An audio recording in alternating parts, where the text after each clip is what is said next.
प्रारंभ की कथामित्र भेद पंचतंत्र की कहानी। महिलारोप्य नाम के नगर में वर्धमान नाम का एक वणिक पुत्र रहता था। उसने धर्मयुक्त रीति से व्यापार में पर्याप्त धन पैदा किया था, किंतु उतने से संतोष नहीं होता था और भी अधिक धन कमाने की इच्छा थी। 6 उपायों से ही धनोपार्जन किया जाता है: भिक्षा, राजसेवा, खेती, विद्या, सूद और व्यापार से। इनमें से व्यापार का साधन ही सर्वश्रेष्ठ है। व्यापार के भी अनेक प्रकार हैं। उनमें से सबसे अच्छा यही है कि परदेश से उत्तम वस्तुओं का संग्रह करके स्वदेश में उन्हें बेचा जाए। यही सोचकर वर्धमान ने अपने नगर से बाहर जाने का संकल्प किया। मथुरा जाने वाले मार्ग के लिए उसने अपना रथ तैयार करवाया। रथ में 2 सुंदर सुदृढ़ बैल लगवाए। उनके नाम थे संजीवक और नंदक। वर्धमान का रथ जब यमुना के किनारे पहुंचा तो संजीवक नाम का बैल नदी तट की दलदल में फंस गया। वहां से निकलने की चेष्टा में उसका एक पैर भी टूट गया। वर्धमान को यह देखकर बड़ा दुख हुआ। 3 रात उसने बैल के स्वस्थ होने की प्रतीक्षा की। बाद में उसके सारथी ने कहा कि इस वन में अनेक हिंसक जंतु रहते हैं। यहाँ उनसे बचाव का कोई उपाय नहीं है। संजीवक के अच्छा होने में बहुत दिन लग जाएंगे। इतने दिन यहाँ रहकर प्राणों का संकट नहीं उठाया जा सकता। इस बैल के लिए अपने जीवन को मृत्यु के मुख में क्यों डालते हैं? तब वर्धमान ने संजीवक की रखवाली के लिए रक्षक रखकर आगे प्रस्थान किया। रक्षकों ने भी जब देखा कि जंगल अनेक शेरबाघ चीतों से भरा पड़ा है, तो वे भी 2-1 दिन बाद ही वहां से प्राण बचाकर भागे और वर्धमान के सामने यह झूठ बोल दिया, स्वामी, संजीवक तो मर गया। हमने उसका दाह संस्कार कर दिया। वर्धमान यह सुनकर बड़ा दुखी हुआ, किंतु अब कोई उपाय न था। इधर संजीवक यमुना तट की शीतल वायु के सेवन से कुछ स्वस्थ हो गया था। किनारे की दूब का अग्रभाग पशुओं के लिए बहुत बलदायी होता है। उसे निरंतर खाने के बाद वह खूब मांसल और हृष्टपुष्ट भी हो गया। दिन भर नदी के किनारों को सींगों से पाटना और मदमत्त होकर गरजते हुए किनारों की झाड़ियों में सींग उलझाकर खेलना ही उसका काम था। एक दिन उसी यमुना तट पर पिंगलक नाम का शेर पानी पीने आया। वहां उसने दूर से ही संजीवक की गंभीर हुंकार सुनी। उसे सुनकर वह भयभीत सा हो सिमटकर झाड़ियों में जा छिपा। शेर के साथ 2 गीदड़ भी थे, करटक और दमनक। ये दोनों सदा शेर के पीछे पीछे रहते थे। उन्होंने जब अपने स्वामी को भयभीत देखा तो आश्चर्य में डूब गए। वन के स्वामी का इस तरह भयातुर होना सचमुच बड़े अचंभे की बात थी। आज तक पिंगलक कभी इस तरह भयभीत नहीं हुआ था। दमनक ने अपने साथी गीदड़ को कहा, करटक, हमारा स्वामी वन का राजा है। सब पशु उससे डरते हैं। आज वही इस तरह सिमटकर डरासा बैठा है। प्यासा होकर भी वह पानी पीने के लिए यमुना तट तक जाकर लौट आया। इस डर का कारण क्या है? करतक ने उत्तर दिया, दमनक, कारण कुछ भी हो, हमें क्या? दूसरों के काम में हस्तक्षेप करना ठीक नहीं। जो ऐसा करता है वह उसी बंदर की तरह तड़पट कर मरता है जिसने दूसरे के काम में कौतूहलवश व्यर्थ ही हस्तक्षेप किया था। दमनक ने पूछा, यह क्या बात कही तुमने? करतक ने कहा, सुनो। बंदर और लकड़ी का खूंटा, पंचतंत्र की कहानी। एक समय शहर से कुछ ही दूरी पर एक मंदिर का निर्माण किया जा रहा था। मंदिर में लकड़ी का काम बहुत था, इसलिए लकड़ी चीरने वाले बहुत से मजदूर काम पर लगे हुए थे। यहाँ वहाँ लकड़ी के लट्टे पड़े हुए थे और लट्टे व शहतीर चीरने का काम चल रहा था। सारे मजदूरों को दोपहर का भोजन करने के लिए शहर जाना पड़ता था, इसलिए दोपहर के समय 1 घंटे तक वहाँ कोई नहीं होता था। एक दिन खाने का समय हुआ तो सारे मजदूर काम छोड़कर चल दिए। एक लट्टा आधा चिरा रह गया था। आधे चिरे लट्टे में मजदूर लकड़ी का कीला फंसाकर चले गए। ऐसा करने से दोबारा आरी घुसाने में आसानी रहती है। तभी वहां बंदरों का एक दल उछलता कूदता आया। उनमें एक शरारती बंदर भी था जो बिना मतलब चीजों से छेड़छाड़ करता रहता था। पंगे लेना उसकी आदत थी। बंदरों के सरदार ने सबको वहां पड़ी चीजों से छेड़छाड़ न करने का आदेश दिया। सारे बंदर पेड़ों की ओर चल दिए, पर वह शैतान बंदर सबकी नजर बचाकर पीछे रह गया और लगा अड़ंगेबाजी करने। उसकी नजर अचिरे लट्टे पर पड़ी।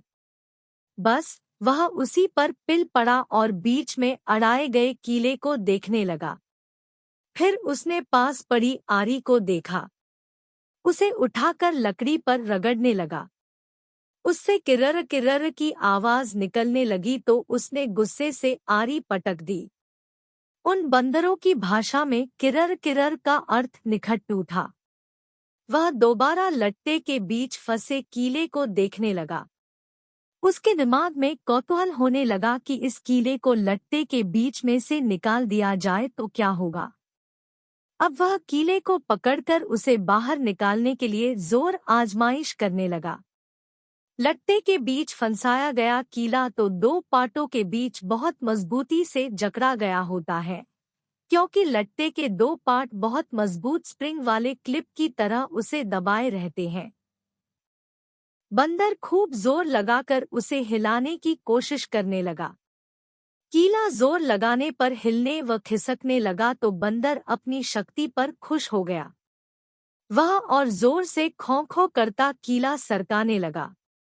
इस धींगामुष्टि के बीच बंदर की पूंछ दो पाटों के बीच आ गई थी, जिसका उसे पता ही नहीं लगा। उसने उत्साहित होकर एक जोरदार झटका मारा और जैसे ही कीला बाहर खींचा, लट्टे के दो चिरे भाग फटाक से क्लिप की तरह जुड़ गए और बीच में फंस गई बंदर की पूंछ। बंदर चिल्ला उठा। तभी मजदूर वहां लौटे। उन्हें देखते ही बंदर ने भागने के लिए जोर लगाया तो उसकी पूंछ टूट गई। वह चीखता हुआ टूटी पूंछ लेकर भागा। कहानी सुनाकर कर्तक बोला, इसीलिए कहता हूँ कि जिस काम से कोई अर्थ न सिद्ध होता हो उसे नहीं करना चाहिए।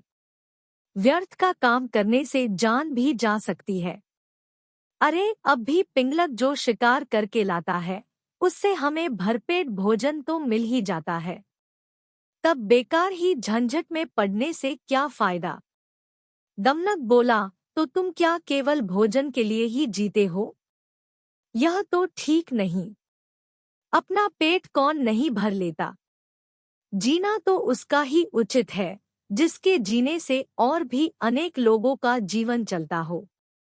दूसरी बात यह कि शक्ति होते हुए भी जो उसका उपयोग नहीं करता और उसे यूं ही नष्ट होने देता है, उसे भी अंत में अपमानित होना पड़ता है।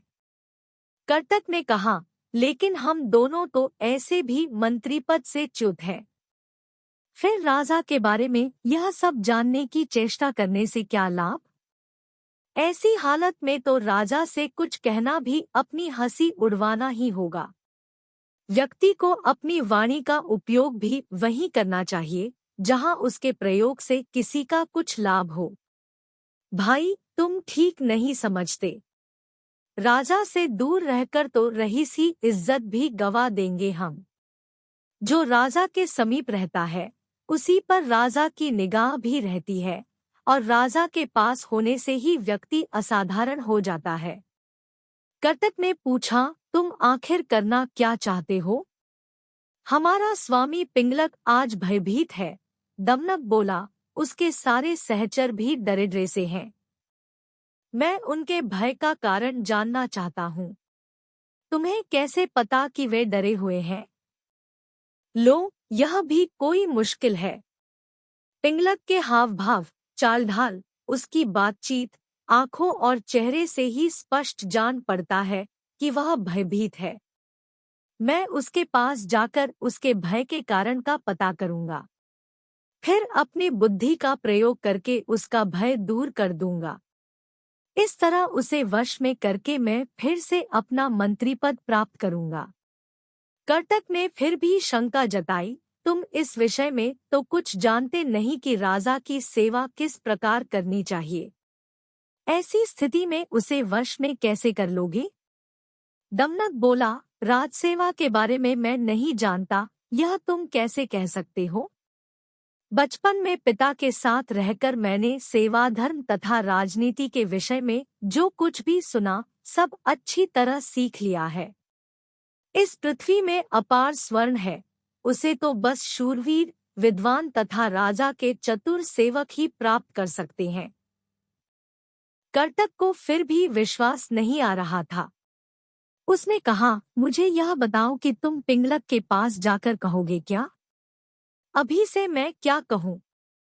वार्तालाप के समय तो एक बात से दूसरी बात अपने आप निकलती जाती है। जैसा प्रसंग आएगा वैसी ही बात करूंगा। उचित अनुचित और समय का विचार करके ही जो कहना होगा कहूंगा। पिता की गोद में ही मैंने यह नीतिवचन सुना है कि अप्रासंगिक बात कहने वाले को अपमान सहना ही पड़ता है, चाहे वह देवताओं के गुरु बृहस्पति ही क्यों न हो। कर्तक ने कहा, तो फिर यह भी याद रखना कि शेरबाग आदि हिंस्र जंतुओं तथा सर्प जैसे कुटिल जंतुओं से संपन्न पर्वत जिस प्रकार दुर्गण और विषम होते हैं, उसी प्रकार राजा भी क्रूर तथा दुष्ट व्यक्तियों की संगति के कारण बड़े कठोर होते हैं। जल्दी प्रसन्न नहीं होते और यदि कोई भूल से भी राजा की इच्छा के विरुद्ध कुछ कर दे तो सांप की तरह डसकर उसे नष्ट करते उन्हें देर नहीं लगती। दमनक बोला, आप ठीक कहते हैं। बुद्धिमान व्यक्ति को स्वामी की इच्छा के अनुकूल कार्य करके उसे प्रसन्न करना चाहिए। इसी मंत्र से उसे वश में किया जा सकता है। कर्तक ने समझ लिया कि दमनक ने मन ही मन पिंगलक से मिलने का दृढ़ निश्चय कर लिया है। वह बोला, ऐसा विचार है तो अवश्य जाओ। बस मेरी एक बात याद रखना कि राजा के पास पहुंचकर हर समय सावधान रहना। तुम्हारे साथ ही मेरा भविष्य भी जुड़ा है। तुम्हारा पथ मंगलमय हो। कर्तक की अनुमति पाकर दमनक उसे प्रणाम करके पिंगलक से मिलने के लिए चल पड़ा। सुरक्षा के लिए व्यूह के बीचों बीच बैठे पिंगलक ने दूर से ही दमनक को अपनी ओर आते देख लिया। उसने व्यूह के द्वार पर नियुक्त प्रहरी से कहा, मेरे पूर्व महामंत्री का पुत्र दमनक आ रहा है। उसे निर्भय प्रवेश करने दो और उचित आसन पर बैठाने का प्रबंध करो। दमनक ने बेरोकटोक पिंगलक के पास पहुंचकर उसे प्रणाम किया। साथ ही उसका संकेत पाकर वह निकट ही दूसरे मंडल में बैठ गया।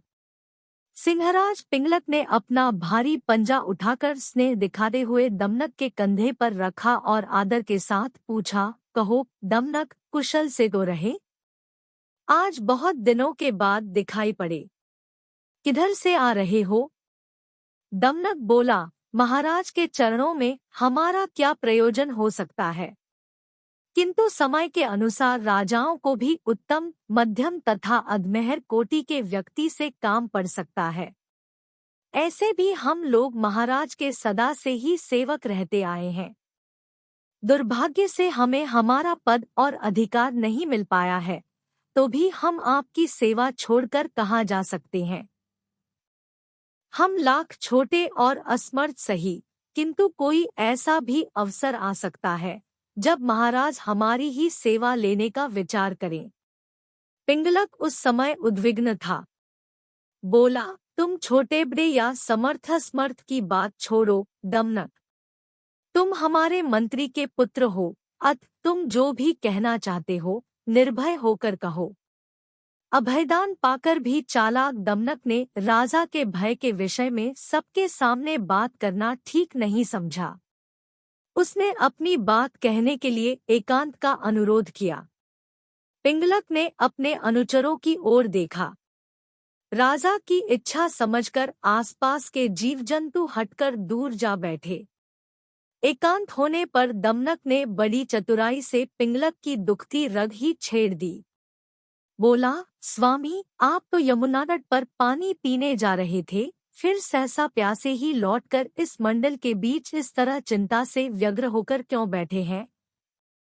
दमनक की बात सुनकर सिंह पहले तो सकुचा गया, फिर दमनक की चतुराई पर भरोसा करके उसने अपना भेद खोल देना उचित समझा। पल भर सोचकर बोला, दमनक, यह जो रह रह कर गर्जनासी होती है, इसे तुम भी सुन रहे हो न? सुन रहा हूँ, महाराज। बस इसी के कारण मैं क्षुब्ध हूँ। तट पर यही गर्जना बार बार हो रही थी। लगता है इस वन में कोई विकट जंतु आ गया है। जिसकी गर्जना ही इतनी भयंकर है, वह स्वयं कैसा होगा? इसी के कारण मैं तो यह जंगल छोड़कर कहीं और चले जाने का विचार कर रहा हूँ। दमनक ने कहा, लेकिन मात्र शब्द सुनकर भय के मारे अपना राज्य छोड़ना तो उचित नहीं है, महाराज। शब्द अथवा ध्वनि का क्या है? कितने ही बाजों की ध्वनि भी गर्जना किसी बड़ी गंभीर होती है, और अपने पुरखों का स्थान छोड़ने से पहले पता तो करना ही चाहिए कि ध्वनि का कारण क्या है। यह तो गोमायु गीदड़ की तरह डरने की बात हुई, जिसे बाद में पता चला कि ढोल में तो पोल ही पोल है। पिंगलक ने पूछा, गोमायु गीदड़ के साथ क्या घटना हुई थी? दमनक गोमायु की कहानी सुनाने लगा। सियार और ढोल पंचतंत्र की कहानी। एक बार एक जंगल के निकट दो राजाओं के बीच घोर युद्ध हुआ। एक जीता, दूसरा हारा। सेनाएं अपने नगरों को लौट गई। बस सेना का एक ढोल पीछे रह गया। उस ढोल को बजाकर सेना के साथ गए भाट व चारण रात को वीरता की कहानियां सुनाते थे। युद्ध के बाद एक दिन आंधी आई। आंधी के जोर में वह ढोल लुढ़कता पुढ़कता एक सूखे पेड़ के पास जाकर टिक गया। उस पेड़ की सूखी टहनियां ढोल से इस तरह से सट गई थी कि तेज हवा चलते ही ढोल पर टकरा जाती थी और ढमाढमढमाढम की गुंजायमान आवाज होती। एक सियार उस क्षेत्र में घूमता था। उसने ढोल की आवाज सुनी। वह बड़ा भयभीत हुआ। ऐसी अजीब आवाज बोलते पहले उसने किसी जानवर को नहीं सुना था। वह सोचने लगा कि यह कैसा जानवर है जो ऐसी जोरदार बोली बोलता है, ढमाढम। सियार छिपकर ढोल को देखता रहता, यह जानने के लिए कि यह जीव उड़ने वाला है या चार टांगों पर दौड़ने वाला। एक दिन सियार झाड़ी के पीछे छुपकर ढोल पर नजर रखे था। तभी पेड़ से नीचे उतरती हुई एक गिलहरी कूदकर ढोल पर उतरी। हल्की सी ढम की आवाज भी हुई। गिलहरी ढोल पर बैठी दाना कुतरती रही। सियार बड़बड़ाया, ओह! तो यह कोई हिंसक जीव नहीं है। मुझे भी डरना नहीं चाहिए। सियार फूंक फूंक कर कदम रखता ढोल के निकट गया। उसे सूंघा। ढोल का उसे न कहीं सिर नजर आया और न पैर। तभी हवा के झोंके से टहनियां ढोल से टकराईं। ढम की आवाज हुई और सियार उछलकर पीछे जा गिरा। अब समझ आया। सियार उठने की कोशिश करता हुआ बोला, यह तो बाहर का खोल है। जीव इस खोल के अंदर है। आवाज बता रही है कि जो कोई जीव इस खोल के भीतर रहता है, वह मोटा ताजा होना चाहिए, चर्बी से भरा शरीर। तभी ये ढमढम की जोरदार बोली बोलता है। अपनी मांद में घुसते ही सियार बोला, ओ सियारी, दावत खाने के लिए तैयार हो जा। एक मोटे ताजे शिकार का पता लगाकर आया हूँ। सियारी पूछने लगी, तुम उसे मारकर क्यों नहीं लाए? सियार ने उसे झिड़की दी, क्योंकि मैं तेरी तरह मूर्ख नहीं हूँ। वह एक खोल के भीतर छिपा बैठा है। खोल ऐसा है कि उसमें दो तरफ सूखी चमड़ी के दरवाजे हैं। मैं एक तरफ से हाथ डाल उसे पकड़ने की कोशिश करता तो वह दूसरे दरवाजे से न भाग जाता। चांद निकलने पर दोनों ढोल की ओर गए। जब वे निकट पहुंच ही रहे थे कि फिर हवा से टहनियां ढोल पर टकराईं और ढमढम की आवाज निकली। सियार सियारी के कान में बोला, सुनी उसकी आवाज? जरा सोच, जिसकी आवाज ऐसी गहरी है वह खुद कितना मोटा ताजा होगा। दोनों ढोल को सीधा कर उसके दोनों ओर बैठे और लगे दांतों से ढोल के दोनों चमड़ी वाले भाग के किनारे फाड़ने।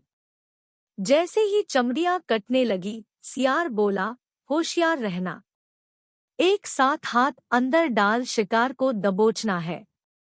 दोनों ने हूं की आवाज के साथ हाथ ढोल के भीतर डाले और अंदर टटोलने लगे। अंदर कुछ नहीं था। एक दूसरे के हाथ ही पकड़ में आए। दोनों चिल्लाए, हैं। यहाँ तो कुछ नहीं है, और वे माथा पीट कर रह गए। सीख, बड़ी बड़ी शेखी मारने वाले लोग भी ढोल की तरह ही अंदर से खोखले होते हैं। यह कहानी सुनने के बाद पिंगलक ने कहा, भाई मैं क्या करूं? जब मेरा पूरा परिवार और सभी साथी भयभीत होकर भागने पर तुले हैं, तो अकेला मैं ही कैसे धैर्य से रह सकता हूं?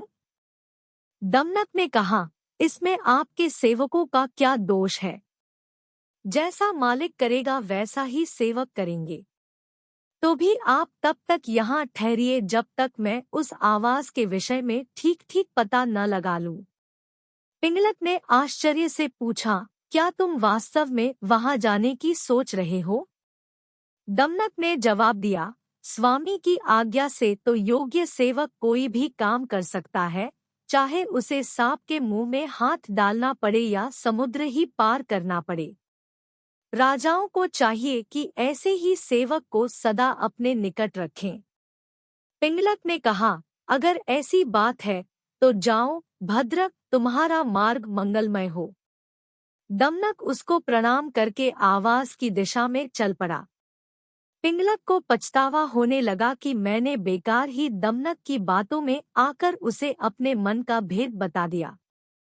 उसका क्या विश्वास! पहले मंत्री का पद छिन जाने के कारण वह खिन्न तो है ही, बदला लेने के लिए यह भी तो हो सकता है कि दमनक लालच में आकर शत्रु से मिल जाए और बाद में घात लगाकर मुझको ही मरवा दे। खैर, अब तो एक ही रास्ता है कि कहीं दूसरी जगह छिपकर दमनक के आने की राह देखी जाए।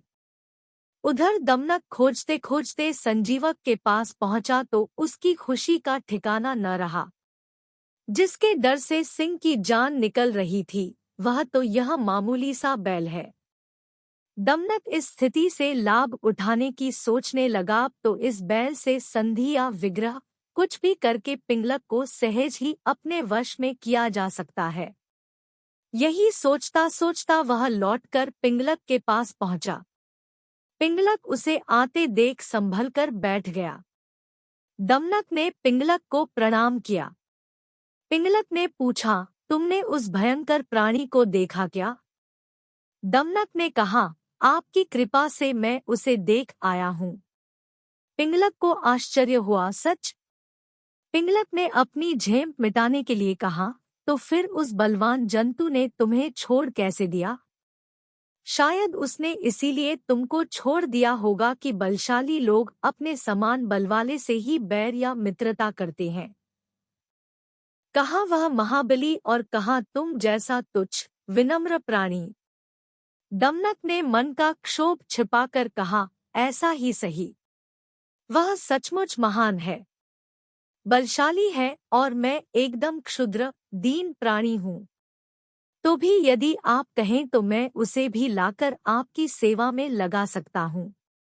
पिंगलक ने चकित होकर कहा, सच कहते हो? ऐसा संभव है? दमनक बोला, बुद्धि के लिए कुछ भी असंभव नहीं। तब पिंगलक ने कहा, अगर ऐसी बात है तो मैं आज से ही तुमको अपना मंत्री नियुक्त करता हूँ। तुम्हें प्रजा पर दया और दंड के अधिकार देता हूँ। पद और अधिकार पाकर प्रसन्न दमनक बड़ी शान से चलता हुआ संजीवक के पास पहुंचा और गुर्राकर बोला, ओरे दुष्ट बैल, इधर आ। मेरे स्वामी पिंगलक तुझे बुला रहे हैं।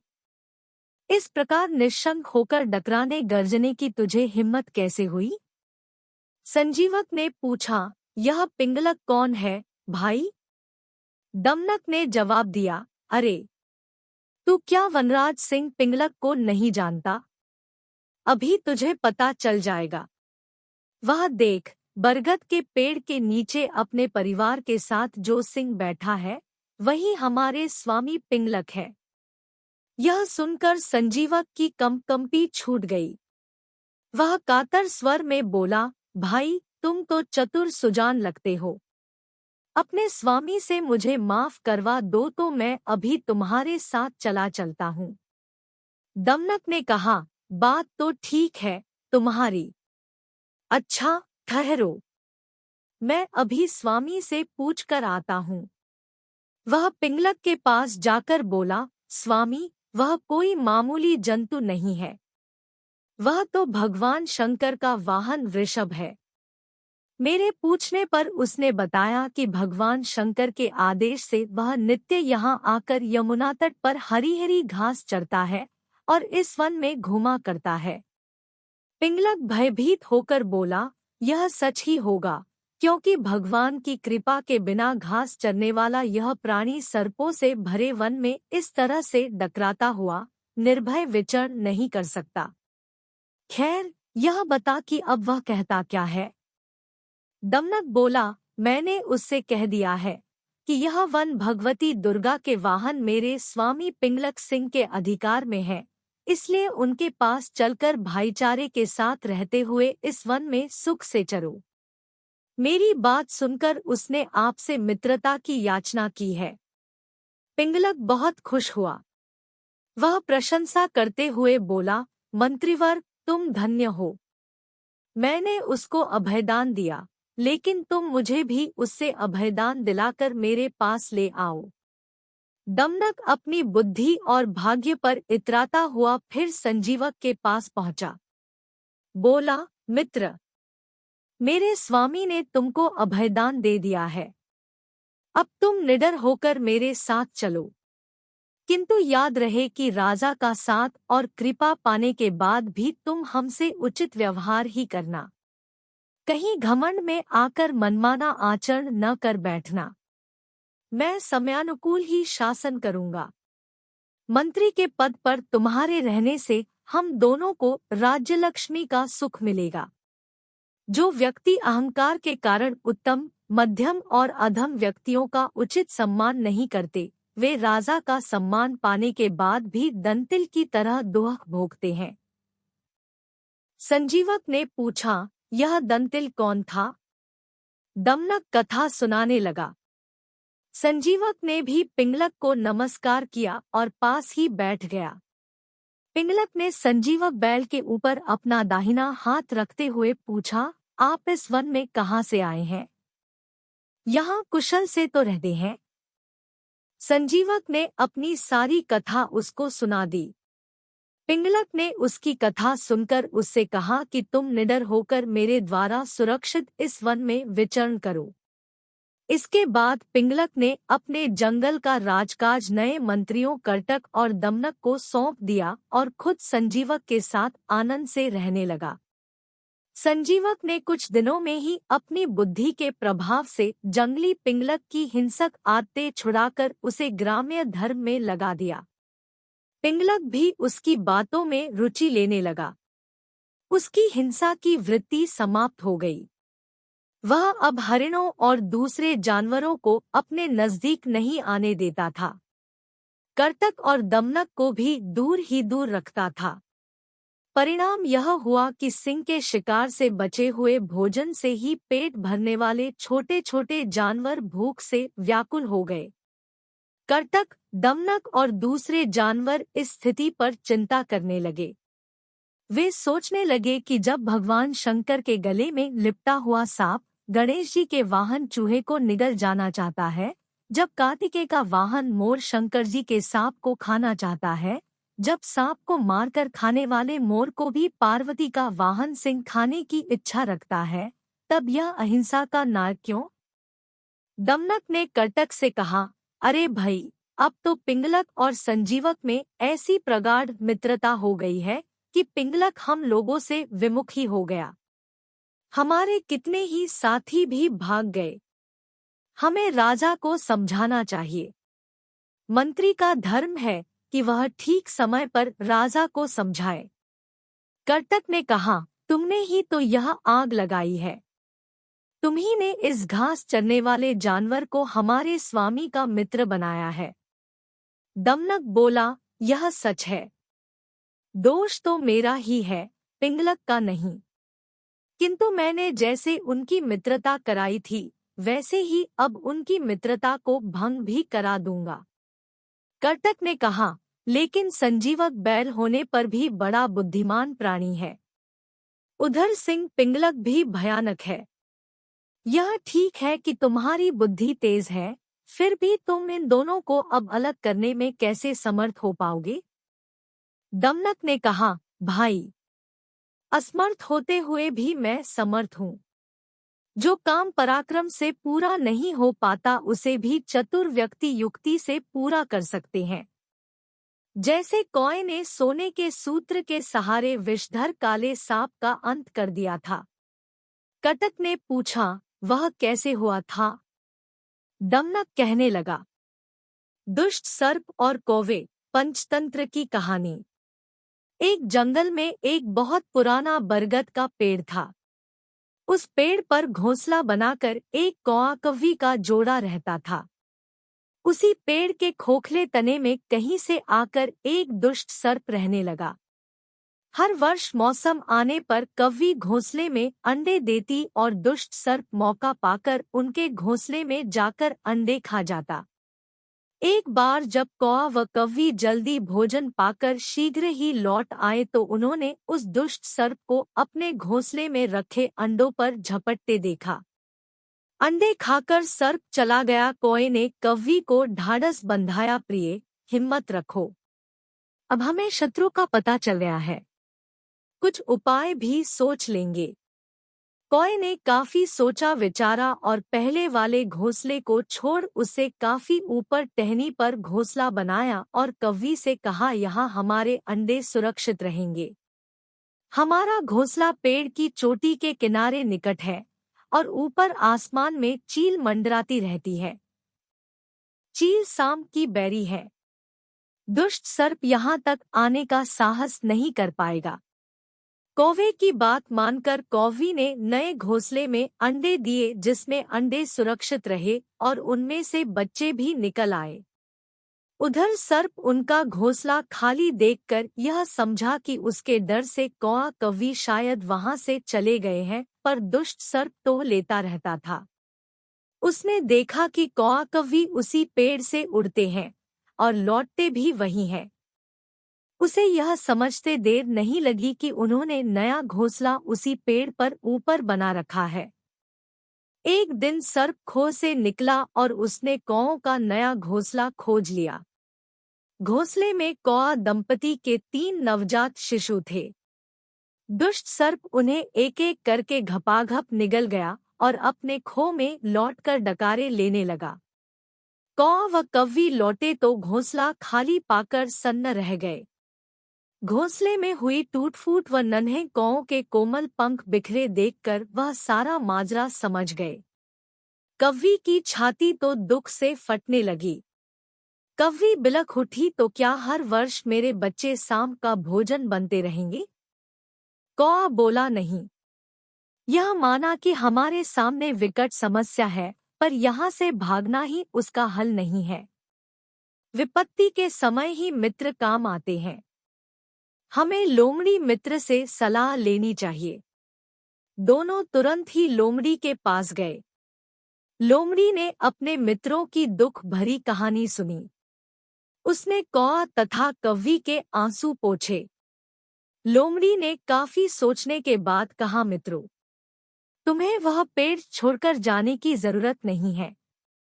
मेरे दिमाग में एक तरकीब है जिससे उस दुष्ट सर्प से छुटकारा पाया जा सकता है। लोमड़ी ने अपने चतुर दिमाग में आई तरकीब बताई। लोमड़ी की तरकीब सुनकर कौआ कव्वी खुशी से उछल पड़े। उन्होंने लोमड़ी को धन्यवाद दिया और अपने घर लौट आए। अगले ही दिन योजना अमल में लानी थी। उसी वन में बहुत बड़ा सरोवर था। उसमें कमल और नरगिस के फूल खिले रहते थे। हर मंगलवार को उस प्रदेश की राजकुमारी अपनी सहेलियों के साथ वहां जल क्रीड़ा करने आती थी। उनके साथ अंगरक्षक तथा सैनिक भी आते थे। इस बार राजकुमारी आई और सरोवर में स्नान करने जल में उतरी तो योजना के अनुसार कौआ उड़ता हुआ वहां आया। उसने सरोवर तट पर राजकुमारी तथा उसकी सहेलियों द्वारा उतारकर रखे गए कपड़ों व आभूषणों पर नजर डाली। कपड़े के ऊपर राजकुमारी का प्रिय हीरे व मोतियों का विलक्षण हार रखा था। कौवी ने राजकुमारी तथा सहेलियों का ध्यान अपनी ओर आकर्षित करने के लिए कांव कांव का शोर मचाया। जब सबकी नजर उसकी ओर घूमी तो कौआ राजकुमारी का हार चोंच में दबाकर ऊपर उड़ गया। सभी सहेलियां चीखी, देखो देखो, वह राजकुमारी का हार उठाकर ले जा रहा है। सैनिकों ने ऊपर देखा तो सचमुच एक कौआ हार लेकर धीरे धीरे उड़ता जा रहा था। सैनिक उसी दिशा में दौड़ने लगे। कौआ सैनिकों को अपने पीछे लगाकर धीरे धीरे उड़ता हुआ उसी पेड़ की ओर ले आया। जब सैनिक कुछ ही दूर रह गए तो कौए ने राजकुमारी का हार इस प्रकार गिराया कि वह सांप वाले खो के भीतर जा गिरा।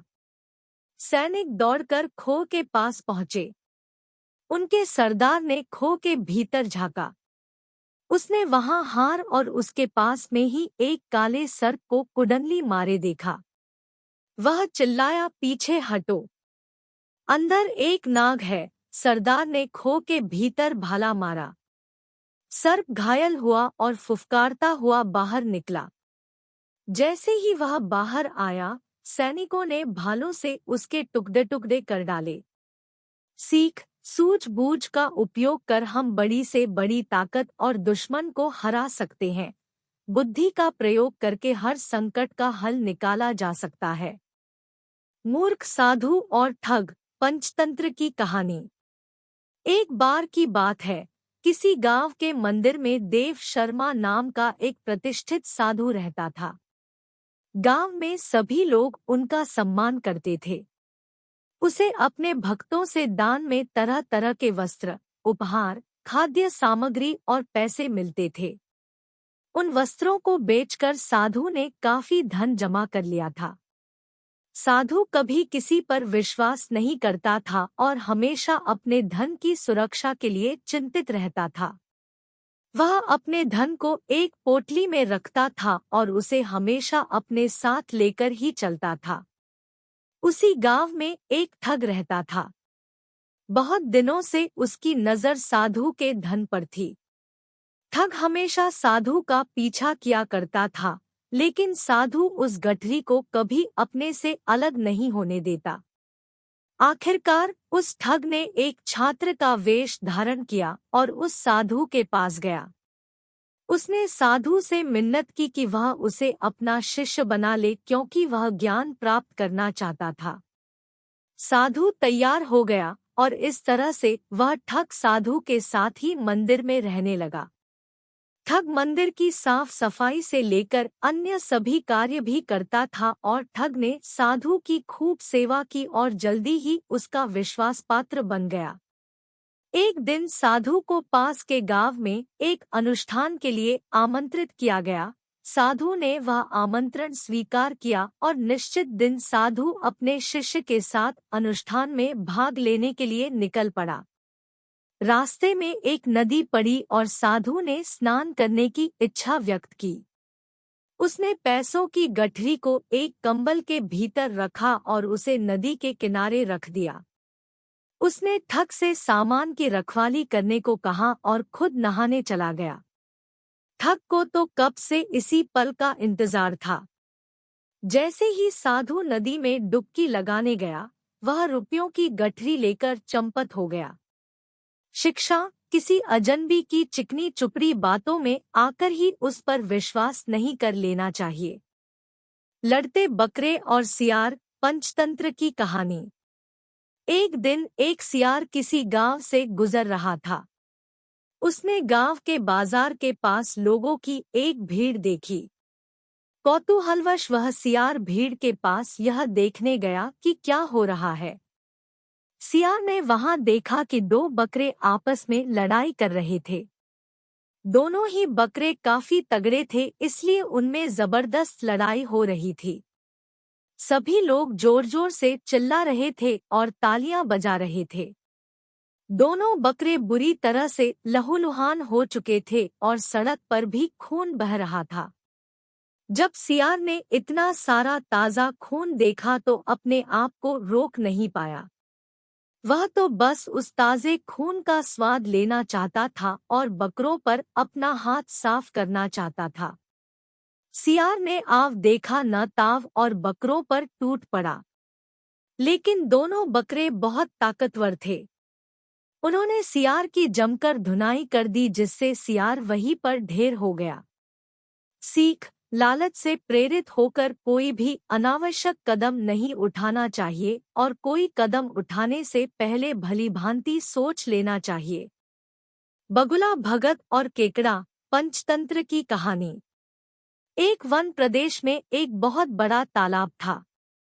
हर प्रकार के जीवों के लिए उसमें भोजन सामग्री होने के कारण वहां नाना प्रकार के जीव, पक्षी, मछलियां, कछुए और केकड़े निवास करते थे। पास में ही बगुला रहता था, जिसे परिश्रम करना बिल्कुल अच्छा नहीं लगता था। उसकी आंखें भी कमजोर थी। मछलियां पकड़ने के लिए तो मेहनत करनी पड़ती है, जो उसे खलती थी। इसलिए आलस्य के मारे वह प्रायः भूखा ही रहता।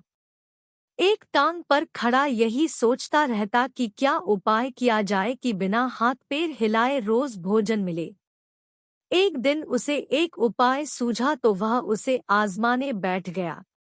बगुला तालाब के किनारे खड़ा हो गया और लगा आंखों से आंसू बहाने। एक केकड़े ने उसे आंसू बहाते देखा तो वह उसके निकट आया और पूछने लगा, मामा, क्या बात है, भोजन के लिए मछलियों का शिकार करने की बजाय खड़े आंसू बहा रहे हो? बगुले ने जोर की हिचकी ली और भर्राए गले से बोला, बेटे, बहुत कर लिया मछलियों का शिकार। अब मैं यह पाप कार्य और नहीं करूँगा। मेरी आत्मा जाग उठी है, इसलिए मैं निकट आई मछलियों को भी नहीं पकड़ रहा हूँ। तुम तो देख ही रहे हो। केकड़ा बोला, मामा, शिकार नहीं करोगे, कुछ खाओगे नहीं तो मर नहीं जाओगे? बगुले ने एक और हिचकी ली, ऐसे जीवन का नष्ट होना ही अच्छा है बेटे, वैसे भी हम सबको जल्दी मरना ही है। मुझे ज्ञात हुआ है कि शीघ्र ही यहाँ 12 वर्ष लंबा सूखा पड़ेगा। बगुले ने केकड़े को बताया कि यह बात उसे एक त्रिकालदर्शी महात्मा ने बताई है, जिसकी भविष्यवाणी कभी गलत नहीं होती। केकड़े ने जाकर सबको बताया कि कैसे बगुले ने बलिदान व भक्ति का मार्ग अपना लिया है और सूखा पड़ने वाला है। उस तालाब के सारे जीव, मछलियां, कछुए, केकड़े, बत्तख व सारस आदि दौड़े दौड़े बगुले के पास आए और बोले, भगत मामा, अब तुम ही हमें कोई बचाव का रास्ता बताओ। अपनी अक्ल लड़ाओ, तुम तो महाज्ञानी बन ही गए हो। बगुले ने कुछ सोचकर बताया कि वहां से कुछ कोस दूर एक जलाशय है, जिसमें पहाड़ी झरना बहकर गिरता है। वह कभी नहीं सूखता। यदि जलाशय के सब जीव वहां चले जाएं तो बचाव हो सकता है। अब समस्या यह थी कि वहां तक जाया कैसे जाएं? बगुले भगत ने यह समस्या भी सुलझा दी। मैं तुम्हें एक एक करके अपनी पीठ पर बिठाकर वहां तक पहुंचाऊंगा, क्योंकि अब मेरा सारा शेष जीवन दूसरों की सेवा करने में ही तो गुजरेगा। सभी जीवों ने गदगद होकर बगुला भगत जी की जय के नारे लगाए। अब बगुला भगत के पौबारा हो गई। वह रोज एक जीव को अपनी पीठ पर बिठाकर ले जाता और कुछ दूर ले जाकर एक चट्टान के पास जाकर उसे उस पर पटक कर मार डालता और खा जाता। कभी मूड हुआ तो भगत जी 2 फेरे भी लगाते और 2 जीवों को चट कर जाते। तालाब में जानवरों की संख्या घटने लगी। चट्टान के पास मरे जीवों की हड्डियों का ढेर बढ़ने लगा और भगत जी की सेहत बनने लगी। खा खा कर वह खूब मोटे हो गए। मुख पर लाली आ गई और पंख चर्बी के तेज से चमकने लगे। उन्हें देखकर दूसरे जीव कहते, देखो, दूसरों की सेवा का फल और पुण्य भगत जी के शरीर को लग रहा है। बगुला भगत मन ही मन खूब हंसता। वह सोचता कि देखो दुनिया में कैसे कैसे मूर्ख जीव भरे पड़े हैं, जो सबका विश्वास कर लेते हैं। ऐसे मूर्खों की दुनिया में थोड़ी चालाकी से काम लिया जाए तो मजे ही मजे हैं। बिना हाथ पैर हिलाए खूब दावत उड़ाई जा सकती है। बहुत दिन यही क्रम चला। एक दिन केकड़े ने बगुले से कहा, मामा, तुमने इतने सारे जानवर यहाँ से वहाँ पहुँचा दिए, लेकिन मेरी बारी अभी तक नहीं आई। भगत जी बोले, बेटा, आज तेरा ही नंबर लगाते हैं, आजा मेरी पीठ पर बैठ जा। केकड़ा खुश होकर बगुले की पीठ पर बैठ गया। जब वह चट्टान के निकट पहुंचा तो वहां हड्डियों का पहाड़ देखकर केकड़े का माथा ठनका। वह हकलाया, यह हड्डियों का ढेर कैसा है? वह जलाशय कितनी दूर है मामा? बगुला भगत ठान ठा करके खूब हंसा और बोला, मूर्ख, वहां कोई जलाशय नहीं है। मैं एक एक को पीठ पर बिठाकर यहाँ लाकर खाता रहता हूँ। आज तू मरेगा। केकड़ा सारी बात समझ गया। वह सिहर उठा, परंतु उसने हिम्मत न हारी और तुरंत अपने पंजों को आगे बढ़ाकर उनसे दुष्ट बगुले की गर्दन दबा दी और तब तक दबाए रखी जब तक उसके प्राण पखेरु न उड़ गए।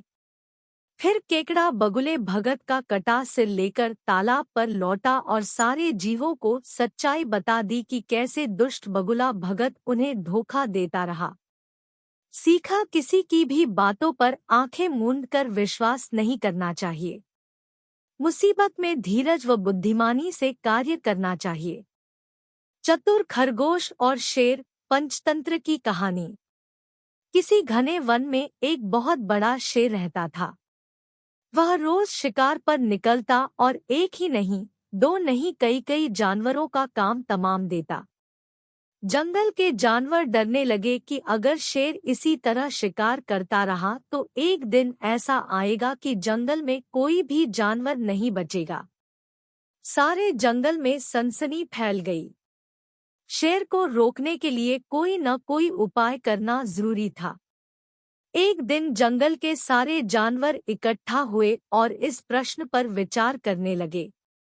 अंत में उन्होंने तय किया कि वे सब शेर के पास जाकर उनसे इस बारे में बात करें। दूसरे दिन जानवरों के एक दल शेर के पास पहुंचा। उनके अपनी ओर आते देख शेर घबरा गया और उसने गरज कर पूछा, क्या बात है? तुम सब यहाँ क्यों आ रहे हो? जानवर दल के नेता ने कहा, महाराज, हम आपके पास निवेदन करने आए हैं। आप राजा हैं और हम आपकी प्रजा। जब आप शिकार करने निकलते हैं तो बहुत जानवर मार डालते हैं।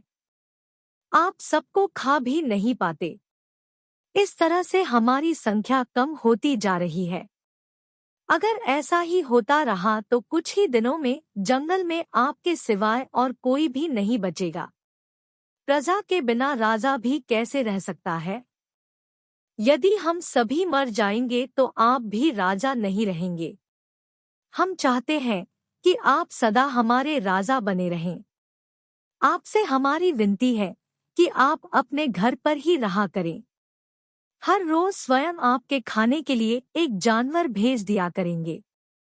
इस तरह से राजा और प्रजा दोनों ही चैन से रह सकेंगे। शेर को लगा कि जानवरों की बात में सच्चाई है।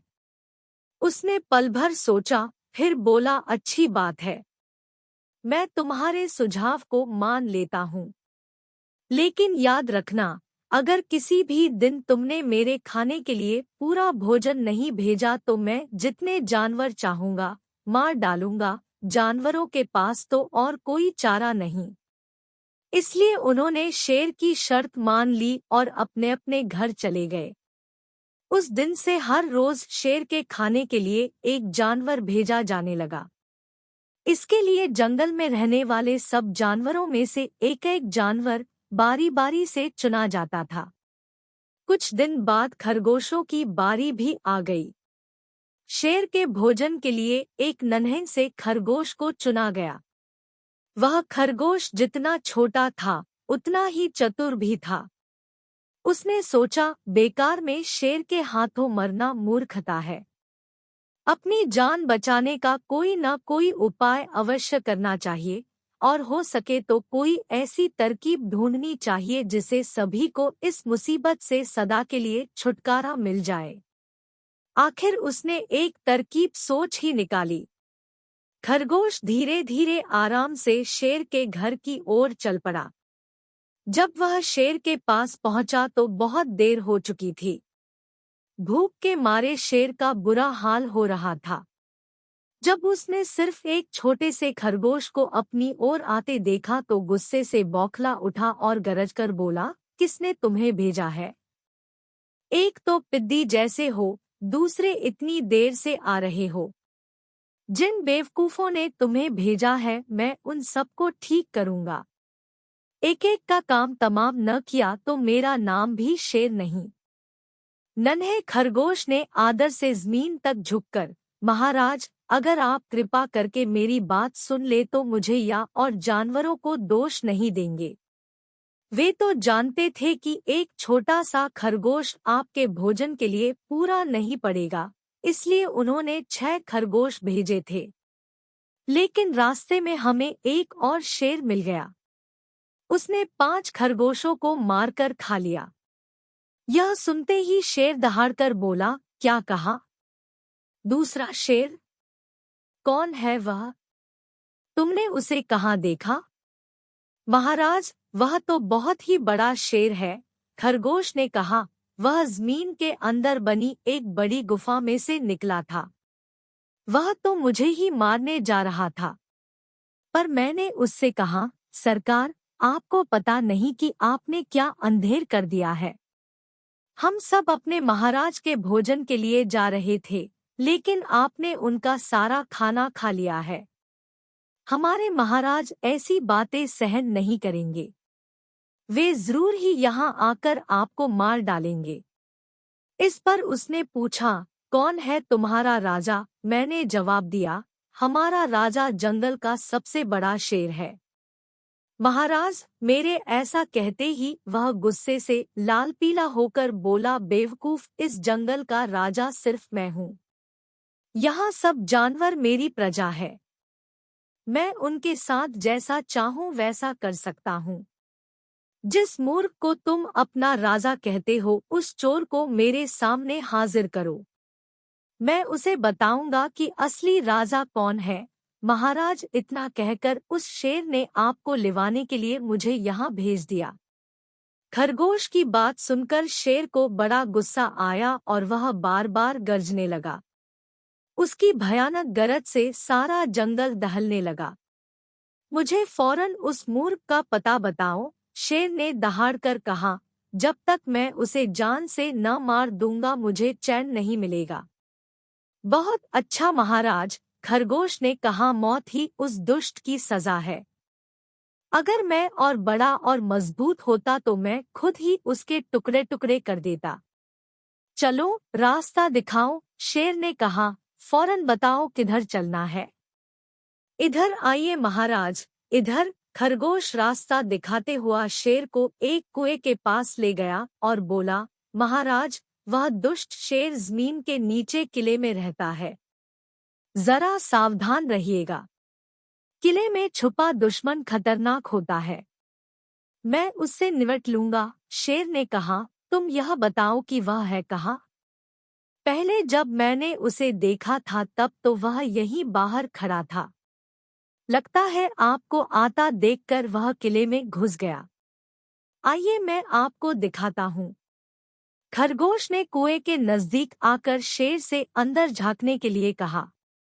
शेर ने कुएं के अंदर झांका तो उसे कुएं के पानी में अपनी परछाई दिखाई दी। परछाई को देखकर शेर जोर से दहाड़ा। कुएं के अंदर से आती हुई अपने ही दहाड़ने की गूंज सुनकर उसने समझा कि दूसरा शेर भी दहाड़ रहा है। दुश्मन को तुरंत मार डालने के इरादे से वह फौरन कुएं में कूद पड़ा। कूदते ही पहले तो वह कुएं की दीवार से टकराया, फिर धड़ाम से पानी में गिरा और डूबकर मर गया। इस तरह चतुराई से शेर से छुट्टी पाकर नन्हा खरगोश घर लौटा। उसने जंगल के जानवरों को शेर के मारे जाने की कहानी सुनाई। दुश्मन के मारे जाने की खबर से सारे जंगल में खुशी फैल गई। जंगल के सभी जानवर खरगोश की जय जयकार करने लगे। सीख: घोर संकट की परिस्थितियों में भी हमें सूझबूझ और चतुराई से काम लेना चाहिए और आखिरी दम तक प्रयास करना चाहिए। सूझबूझ और चतुराई से काम लेकर हम भयंकर संकट से उबर सकते हैं और बड़े से बड़े शक्तिशाली शत्रु को भी पराजित कर सकते हैं।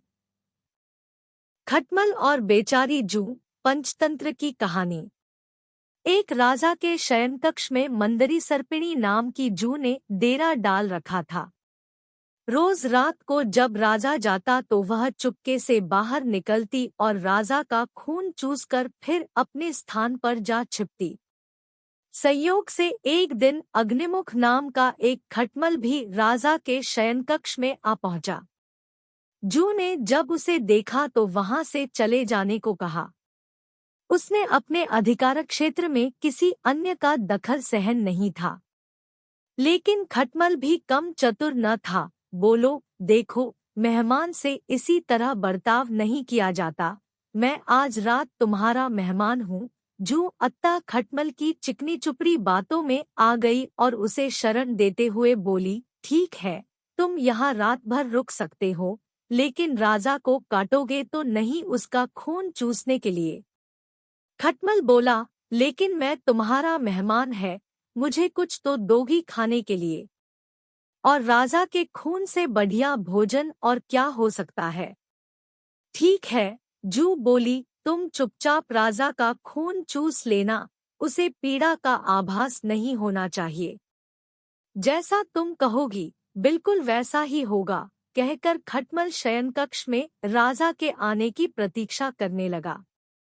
रात ढलने पर राजा वहां आया और बिस्तर पर पड़कर सो गया। उसे देख खटमल सब कुछ भूलकर राजा को काटने लगा, खून चूसने के लिए। ऐसा स्वादिष्ट खून उसने पहली बार चखा था, इसलिए वह राजा को जोर जोर से काटकर उसका खून चूसने लगा। इससे राजा के शरीर में तेज खुजली होने लगी और उसकी नींद उचट गई।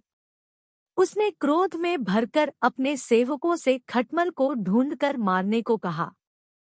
यह सुनकर चतुर खटमल तो पंगलक के पाए के नीचे छिप गया, लेकिन चादर के कोने पर बैठी जू राजा के सेवकों की नजर में आ गई। उन्होंने उसे पकड़ा और मार डाला। सीख: हमें अजनबियों की चिकनी चुपड़ी बातों में आकर उन पर भरोसा नहीं करना चाहिए, अपितु उनसे सावधान ही रहना चाहिए। रंगा सियार, पंचतंत्र की कहानी। एक बार की बात है कि एक सियार जंगल में एक पुराने पेड़ के नीचे खड़ा था। पूरा पेड़ हवा के तेज झोंके से गिर पड़ा।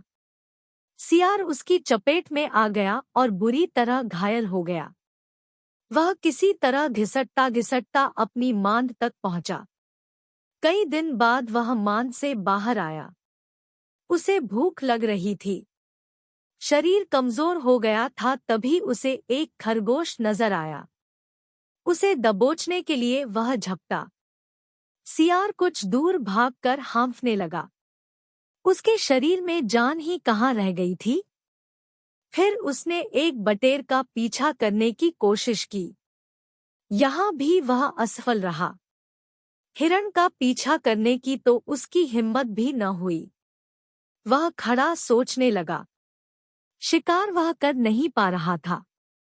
भूखों मरने की नौबत आई ही समझो। क्या किया जाए? वह इधर-उधर घूमने लगा, पर कहीं कोई मरा जानवर नहीं मिला। घूमता घूमता वह एक बस्ती में आ गया। उसने सोचा शायद कोई मुर्गी या उसका बच्चा हाथ लग जाए। सो वह इधर-उधर गलियों में घूमने लगा। तभी कुत्ते भौं-भौं करते उसके पीछे पड़ गए।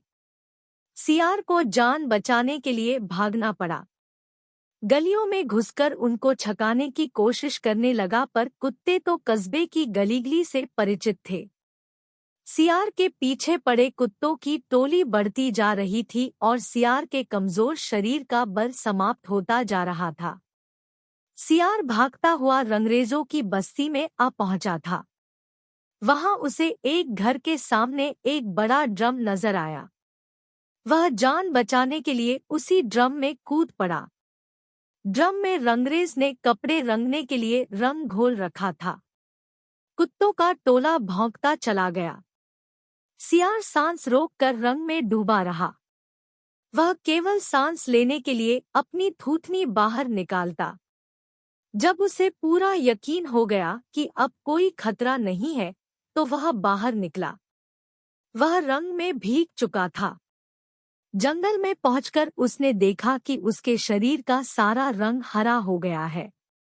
उस ड्रम में रंगरेज ने हरा रंग घोल रखा था। उसके हरे रंग को जो भी जंगली जीव देखता, वह भयभीत हो जाता। उनको खौफ से कांपते देखकर रंगे सियार के दुष्ट दिमाग में एक योजना आई। रंगे सियार ने डरकर भागते जीवों को आवाज दी, भाइयों, भागो मत, मेरी बात सुनो। उसकी बात सुनकर सभी भागते जानवर ठिठके। उनके ठिठकने का रंगे सियार ने फायदा उठाया और बोला, देखो देखो मेरा रंग। ऐसा रंग किसी जानवर का धरती पर है? नहीं ना। मतलब समझो। भगवान ने मुझे यह खास रंग देकर तुम्हारे पास भेजा है। तुम सब जानवरों को बुला लाओ तो मैं भगवान का संदेश सुनाऊं। उसकी बातों का सब पर गहरा प्रभाव पड़ा। वे जाकर जंगल के दूसरे सभी जानवरों को बुलाकर लाए। जब सब आ गए तो रंगा सियार एक ऊंचे पत्थर पर चढ़कर बोला, वन्य प्राणियों, प्रजापति ब्रह्मा ने मुझे खुद अपने हाथों से इस अलौकिक रंग का प्राणी बनाकर कहा कि संसार में जानवरों का कोई शासक नहीं है। तुम्हें जाकर जानवरों का राजा बनकर उनका कल्याण करना है। तुम्हारा नाम सम्राट ककुदुम होगा। तीनों लोकों के वन्य जीव तुम्हारी प्रजा होंगे। अब तुम लोग अनाथ नहीं रहे। मेरी छत्रछाया में निर्भय होकर रहो। सभी जानवर वैसे ही सियार के अजीब रंग से चकराए हुए थे। उसकी बातों ने तो जादू का काम किया। शेर, बाघ व चीते की भी ऊपर की सांस ऊपर और नीचे की सांस नीचे रह गई। उसकी बात काटने की किसी में हिम्मत न हुई। देखते ही देखते सारे जानवर उसके चरणों में लौटने लगे और एक स्वर में बोले, हे ब्रह्मा के दूत, प्राणियों में श्रेष्ठ ककुदुम, हम आपको अपना सम्राट स्वीकार करते हैं। भगवान की इच्छा का पालन करके हमें बड़ी प्रसन्नता होगी। एक बूढ़े हाथी ने कहा, हे सम्राट, अब हमें बताइए कि हमारा क्या कर्तव्य है। रंगा सियार सम्राट की तरह पंजा उठाकर बोला, तुम्हें अपने सम्राट की खूब सेवा और आदर करना चाहिए। उसे कोई तकलीफ नहीं होनी चाहिए। हमारे खाने पीने का शाही प्रबंध होना चाहिए। शेर ने सिर झुकाकर कहा, महाराज, ऐसा ही होगा। आपकी सेवा करके हमारा जीवन धन्य हो जाएगा। बस सम्राट ककुदुम बने रंगे सियार के शाही ठाठ हो गए। वह राजसी शान से रहने लगा। कई लोमड़ियां उसकी सेवा में लगी रहती, भालू पंखा झुलाता। सियार जिस जीव का मांस खाने की इच्छा जाहिर करता, उसकी बलि दी जाती। जब सियार घूमने निकलता तो हाथी आगे आगे सूंड उठाकर बिगुल की तरह चिंघाड़ता चलता। दो शेर उसके दोनों ओर कमांडो बॉडीगार्ड की तरह होते। रोज ककुदुम का दरबार भी लगता। रंगे सियार ने एक चालाकी यह कर दी थी कि सम्राट बनते ही सियारों को शाही आदेश जारी कर उस जंगल से भगा दिया था। उसे अपनी जाति के जीवों द्वारा पहचान लिए जाने का खतरा था। एक दिन सम्राट ककुदुम खूब खा पी कर अपने शाही मांद में आराम कर रहा था कि बाहर उजाला देखकर उठा। बाहर आया तो चांदनी रात खिली थी। पास के जंगल में सियारों की टोलियां हू हू एसएसएस की बोली बोल रही थी। उस आवाज को सुनते ही ककुदुम अपना आपा खो बैठा। उसके अंदर के जन्मजात स्वभाव ने जोर मारा और वह भी मुंह चांद की ओर उठाकर और सियारों के स्वर में मिलाकर हू हू करने लगा। शेर और बाघ ने उसे हू हू करते देख लिया। वे चौंके। बाघ बोला, अरे यह तो सियार है, हमें धोखा देकर सम्राट बना रहा, मारो नीच को। शेर और बाघ उसकी ओर लपके और देखते ही देखते उसका तिया पांचा कर डाला। सीखा नकलीपन की पोल देर या सबेर जरूर खुलती है। शेर, ऊंट, सियार और कौवा, पंचतंत्र की कहानी। किसी वन में मदोत्कट नाम का सिंह निवास करता था। बाघ, कौवा और सियार ये तीन उसके नौकर थे। एक दिन उन्होंने एक ऐसे ऊंट को देखा जो अपने गिरोह से भटककर उनकी ओर आ गया था। उसको देखकर सिंह कहने लगा, अरे वाह, यह तो विचित्र जीव है। जाकर पता तो लगाओ कि यह वन्य प्राणी है अथवा कि ग्राम्य प्राणी। यह सुनकर कौआ बोला, स्वामी, यह ऊंट नाम का जीव ग्राम्य प्राणी है और आपका भोजन है, आप इसको मारकर खा जाइए। सिंह बोला, मैं अपने यहाँ आने वाले अतिथि को नहीं मारता। कहा गया है कि विश्वस्त और निर्भय होकर अपने घर आए शत्रु को भी नहीं मारना चाहिए। आता उसको अभयदान देकर यहाँ मेरे पास ले आओ जिससे मैं उसके यहाँ आने का कारण पूछ सकूं। सिंह की आज्ञा पाकर उसके अनुचर ऊंट के पास गए और उसको आदरपूर्वक सिंह के पास ले लाए। ऊंट ने सिंह को प्रणाम किया और बैठ गया। सिंह ने जब उसके वन में विचरने का कारण पूछा तो उसने अपना परिचय देते हुए बताया कि वह साथियों से बिछुड़कर भटक गया है। सिंह के कहने पर उस दिन से वह कथंत नाम का ऊंट उनके साथ ही रहने लगा। उसके कुछ दिन बाद मदोत्कट सिंह का किसी जंगली हाथी के साथ घमासान युद्ध हुआ। उस हाथी के मूसल के समान दांतों के प्रहार से सिंह अधमरा तो हो गया किंतु किसी प्रकार जीवित रहा, पर वह चलने फिरने में अशक्त हो गया था। उसके अशक्त हो जाने से कौवे आदि उसके नौकर भूखे रहने लगे। क्योंकि सिंह जब शिकार करता था तो उसके नौकरों को उसमें से भोजन मिला करता था। अब सिंह शिकार करने में असमर्थ था। उनकी दुर्दशा देखकर सिंह बोला, किसी ऐसे जीव की खोज करो कि जिसको मैं इस अवस्था में भी मारकर तुम लोगों के भोजन की व्यवस्था कर सकूं। सिंह की आज्ञा पाकर वे चारों प्राणी हर तरफ शिकार की तलाश में घूमने निकले। जब कहीं कुछ नहीं मिला तो कौए और सियार ने परस्पर मिलकर सलाह की। श्रीगाल बोला, मित्र कौवे, इधर-उधर भटकने से क्या लाभ? क्यों न इस कथन को मारकर उसका ही भोजन किया जाए। सियार सिंह के पास गया और वहां पहुंचकर कहने लगा, स्वामी, हम सबने मिलकर सारा वन छान मारा है, किंतु कहीं कोई ऐसा पशु नहीं मिला कि जिसको हम आपके समीप मारने के लिए ला पाते। अब भूख इतनी सता रही है कि हमारे लिए एक भी पग चलना कठिन हो गया है। आप बीमार हैं। यदि आपकी आज्ञा हो तो आज कथन के मांस से ही आपके खाने का प्रबंध किया जाए। पर सिंह ने यह कहते हुए मना कर दिया कि उसने ऊंट को अपने यहाँ पनाह दी है, इसलिए वह उसे मार नहीं सकता। पर सियार ने सिंह को किसी तरह मना ही लिया। राजा की आज्ञा पाते ही श्रीगाल ने तत्काल अपने साथियों को बुलाया लाया। उसके साथ ऊंट भी आया। उन्हें देखकर सिंह ने पूछा, तुम लोगों को कुछ मिला? कौवा, सियार, बाघ सहित दूसरे जानवरों ने बता दिया कि उन्हें कुछ नहीं मिला। पर अपने राजा की भूख मिटाने के लिए सभी बारी बारी से सिंह के आगे आए और विनती की कि वह उन्हें मारकर खा ले। पर सियार हर किसी में कुछ न कुछ खामी बता देता ताकि सिंह उन्हें न मार सके। अंत में ऊंट की बारी आई। बेचारे सीधे साधे कथन ऊंट ने जब यह देखा कि सभी सेवक अपनी जान देने की विनती कर रहे हैं तो वह भी पीछे नहीं रहा।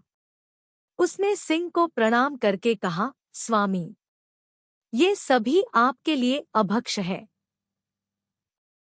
किसी का आकार छोटा है, किसी के तेज नाखून है, किसी की देह पर घने बाल हैं। आज तो आप मेरे ही शरीर से अपनी जीविका चलाइए जिससे कि मुझे दोनों लोकों की प्राप्ति हो सके। कथन का इतना कहना था कि व्याघ्र और सियार उस पर झपट पड़े और देखते ही देखते उसके पेट को चीर कर रख दिया। बस फिर क्या था, भूख से पीड़ित सिंह और व्याघ्र आदि ने तुरंत ही उसको चट कर डाला। सीख, धूर्तों के साथ जब भी रहें पूरी तरह से चौकन्ना रहें और उनकी मीठी बातों में बिल्कुल न आए और विवेकहीन तथा मूर्ख स्वामी से भी दूर रहने में ही भलाई है। टिटिहरी का जोड़ा और समुद्र का अभिमान, पंचतंत्र की कहानी। समुद्र तट के एक भाग में एक टिटिहरी का जोड़ा रहता था। अंडे देने से पहले टिटिहरी ने अपने पति को किसी सुरक्षित प्रदेश की खोज करने के लिए कहा। टिटिहरे ने कहा, यहाँ सभी स्थान पर्याप्त सुरक्षित हैं, तू चिंता न कर। टिटिहरी समुद्र में जब ज्वार आता है तो उसकी लहरें मतवाले हाथी को भी खींच कर ले जाती है, इसलिए हमें इन लहरों से दूर कोई स्थान देख रखना चाहिए। टिटिहरा समुद्र इतना दुस्साहसी नहीं है कि वह मेरी संतान को हानि पहुंचाए। वह मुझसे डरता है, इसलिए तू निःशंक होकर यहीं तट पर अंडे दे दे। समुद्र ने टिटिहरे की ये बातें सुन ली। उसने सोचा यह टिटिहरा बहुत अभिमानी है।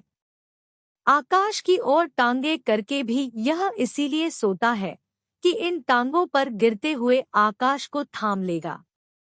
इसके अभिमान का भंग होना चाहिए, यह सोचकर उसने ज्वार आने पर टिटिहरी के अंडों को लहरों में बहा दिया। टिटिहरी जब दूसरे दिन आई तो अंडों को बहता देखकर रोती बिलखती टिटिहरे से बोली, मूर्ख, मैंने पहले ही कहा था कि समुद्र की लहरें इन्हें बहा ले जाएंगी, किंतु तूने अभिमानवश मेरी बात पर ध्यान नहीं दिया। अपने प्रियजनों के कथन पर भी जो कान नहीं देता उसकी दुर्गति होती ही है। इसके अतिरिक्त बुद्धिमानों में भी वही बुद्धिमान सफल होते हैं जो बिना आई विपत्ति का पहले से ही उपाय सोचते हैं और जिनकी बुद्धि तत्काल अपनी रक्षा का उपाय सोच लेती है। जो होगा देखा जाएगा कहने वाले शीघ्र ही नष्ट हो जाते हैं। यह बात सुनकर टिटिहरे ने टिटिहरी से कहा, मैं यद भविष्य जैसा मूर्ख और निष्कर्म नहीं हूँ। मेरी बुद्धि का चमत्कार देखती जा, मैं अभी अपनी चोट से पानी बाहर निकालकर समुद्र को सुखा देता हूँ। टिटिहरी समुद्र के साथ तेरा वैर तुझे शोभा नहीं देता। इस पर क्रोध करने से क्या लाभ?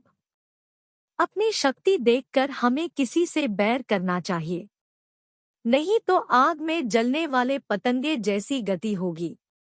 टिटिहरा फिर भी अपनी चोंचों से समुद्र को सुखा डालने की डीगे मारता रहा।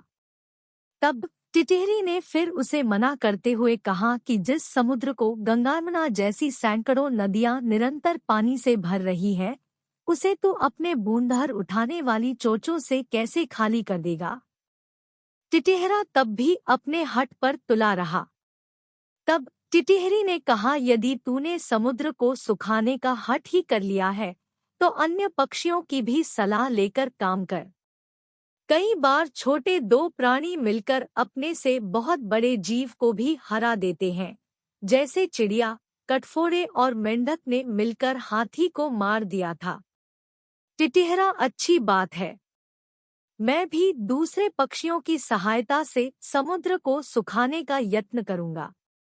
यह कहकर उसने बगुले, सारस, मोर आदि अनेक पक्षियों को बुलाकर अपनी दोहकथा सुनाई। उन्होंने कहा, हम तो अशक्त हैं, किंतु हमारा मित्र गरुड़ अवश्य इस संबंध में हमारी सहायता कर सकता है। तब सब पक्षी मिलकर गरुड़ के पास जाकर रोने और चिल्लाने लगे, गरुड़ महाराज, आपके रहते हमारे पक्षिकुल पर समुद्र ने यह अत्याचार कर दिया। हम इसका बदला चाहते हैं। आज उसने टिटहरी के अंडे नष्ट किए हैं, कल वह दूसरे पक्षियों के अंडों को बहा ले जाएगा।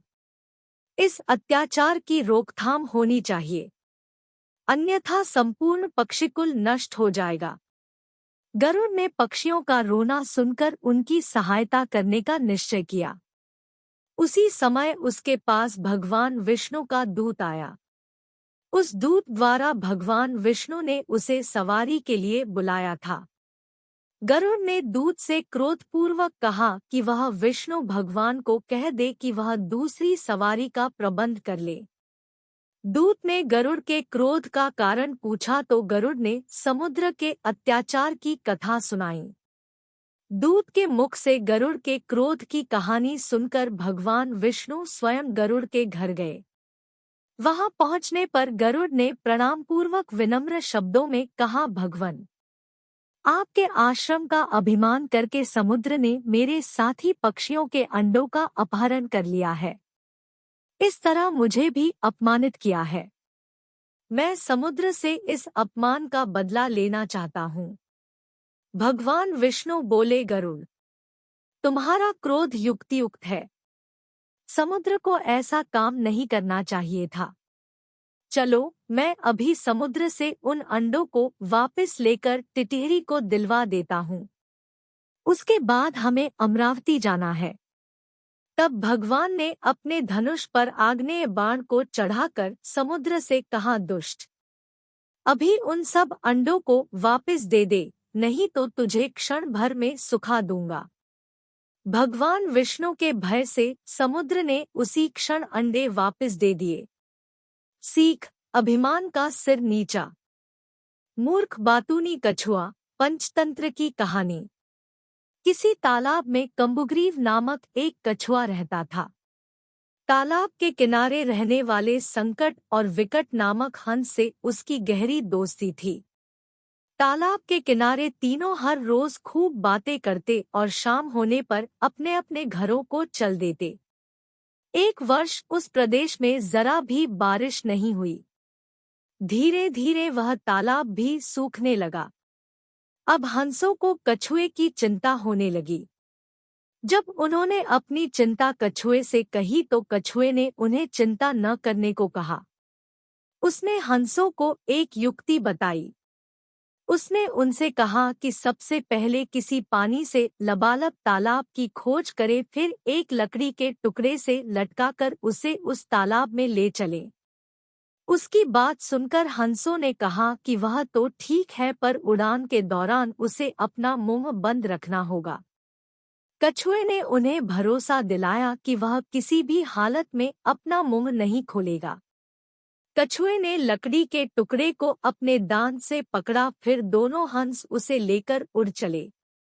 रास्ते में नगर के लोगों ने जब देखा कि एक कछुआ आकाश में उड़ा जा रहा है तो वे आश्चर्य से चिल्लाने लगे। लोगों को अपनी तरफ चिल्लाते हुए देखकर कछुए से रहा नहीं गया। वह अपना वादा भूल गया। उसने जैसे ही कुछ कहने के लिए अपना मुंह खोला कि आकाश से गिर पड़ा। ऊंचाई बहुत ज्यादा होने के कारण वह चोट झेल नहीं पाया और अपना दम तोड़ दिया। सीख, बुद्धिमान भी अगर अपनी चंचलता पर काबू नहीं रख पाता है तो परिणाम बुरा होता है। 3 मछलियां, पंचतंत्र की कहानी। एक नदी के किनारे उसी नदी से जुड़ा एक बड़ा जलाशय था। जलाशय में पानी गहरा होता है, इसलिए उसमें काई तथा मछलियों का प्रिय भोजन जलीय सूक्ष्म पौधे उगते हैं। ऐसे स्थान मछलियों को बहुत रास आते हैं। उस जलाशय में भी नदी से बहुत सी मछलियां आकर रहती थी। अंडे देने के लिए तो सभी मछलियां उस जलाशय में आती थी। वह जलाशय लंबी घास व झाड़ियों द्वारा घिरा होने के कारण आसानी से नजर नहीं आता था। उसी में 3 मछलियों का झुंड रहता था। उनके स्वभाव भिन्न थे। अन्ना संकट आने के लक्षण मिलते ही संकट टालने का उपाय करने में विश्वास रखती थी। प्रत्यु कहती थी कि संकट आने पर ही उससे बचने का यत्न करो। यद्दी का सोचना था कि संकट को टालने या उससे बचने की बात बेकार है, करने कराने से कुछ नहीं होता, जो किस्मत में लिखा है वह होकर रहेगा। एक दिन शाम को मछुआरे नदी में मछलियां पकड़कर घर जा रहे थे। बहुत कम मछलियां उनके जालों में फंसी थी। आता उनके चेहरे उदास थे। तभी उन्हें झाड़ियों के ऊपर मछलीखोर पक्षियों का झुंड जाता दिखाई दिया। सबकी चोंच में मछलियां दबी थी। वे चौंके। एक ने अनुमान लगाया, दोस्तों, लगता है झाड़ियों के पीछे नदी से जुड़ा जलाशय है, जहां इतनी सारी मछलियां पल रही है। मछुआरे पुलकित होकर झाड़ियों में से होकर जलाशय के तट पर आ निकले और ललचाई नजर से मछलियों को देखने लगे। एक मछुआरा बोला, आहा, इस जलाशय में तो मछलियां भरी पड़ी है। आज तक हमें इसका पता ही नहीं लगा। यहाँ हमें ढेर सारी मछलियां मिलेंगी, दूसरा बोला। तीसरे ने कहा, आज तो शाम घिरने वाली है, कल सुबह ही आकर यहाँ जाल डालेंगे। इस प्रकार मछुआरे दूसरे दिन का कार्यक्रम तय करके चले गए। तीनों मछलियों ने मछुआरे की बात सुन ली थी। अन्ना मछली ने कहा, साथियों, तुमने मछुआरे की बात सुन ली। अब हमारा यहाँ रहना खतरे से खाली नहीं है। खतरे की सूचना हमें मिल गई है। समय रहते अपनी जान बचाने का उपाय करना चाहिए। मैं तो अभी ही इस जलाशय को छोड़कर नहर के रास्ते नदी में जा रही हूँ। उसके बाद मछुआरे सुबह आए, जाल फेंके मेरी बला से। तब तक मैं तो बहुत दूर अटखेलियां कर रही होंगी। प्रत्यु मछली बोली, तुम्हें जाना है तो जाओ, मैं तो नहीं आ रही। अभी खतरा आया कहाँ है, जो इतना घबराने की जरूरत है। हो सकता है संकट आए ही न। उन मछुआरों का यहाँ आने का कार्यक्रम रद्द हो सकता है। हो सकता है रात को उनके जाल चूहे कुतर जाएं, हो सकता है उनकी बस्ती में आग लग जाए। भूचाल आकर उनके गांव को नष्ट कर सकता है, या रात को मूसलाधार वर्षा आ सकती है और बाढ़ में उनका गांव बह सकता है। इसलिए उनका आना निश्चित नहीं है। जब वह आएंगे तब की तब सोचेंगे। हो सकता है मैं उनके जाल में ही न फंसूं। यद्दी ने अपनी भाग्यवादी बात कही, भागने से कुछ नहीं होने का। मछुआरों को आना है तो वह आएंगे। हमें जाल में फंसना है तो हम फंसेंगे। किस्मत में मरना ही लिखा है तो क्या किया जा सकता है। इस प्रकार अन्ना तो उसी समय वहां से चली गई। प्रत्यु और यद्दी जलाशय में ही रही। भोर हुई तो मछुआरे अपने जाल को लेकर आए और लगे जलाशय में जाल फेंकने और मछलियां पकड़ने। प्रत्यु ने संकट को आए देखा तो लगी जान बचाने के उपाय सोचने। उसका दिमाग तेजी से काम करने लगा। आसपास छिपने के लिए कोई खोखली जगह भी नहीं थी। तभी उसे याद आया कि उस जलाशय में काफी दिनों से एक मरे हुए ऊदबिलाव की लाश तैरती रही है। वह उसके बचाव के काम आ सकती है। जल्दी ही उसे वह लाश मिल गई। लाश सड़ने लगी थी। प्रत्यु लाश के पेट में घुस गई और सड़ती लाश की सड़ांध अपने ऊपर लपेटकर बाहर निकली। कुछ ही देर में मछुआरे के जाल में प्रत्यु फंस गई। मछुआरे ने अपना जाल खींचा और मछलियों को किनारे पर जाल से उलट दिया।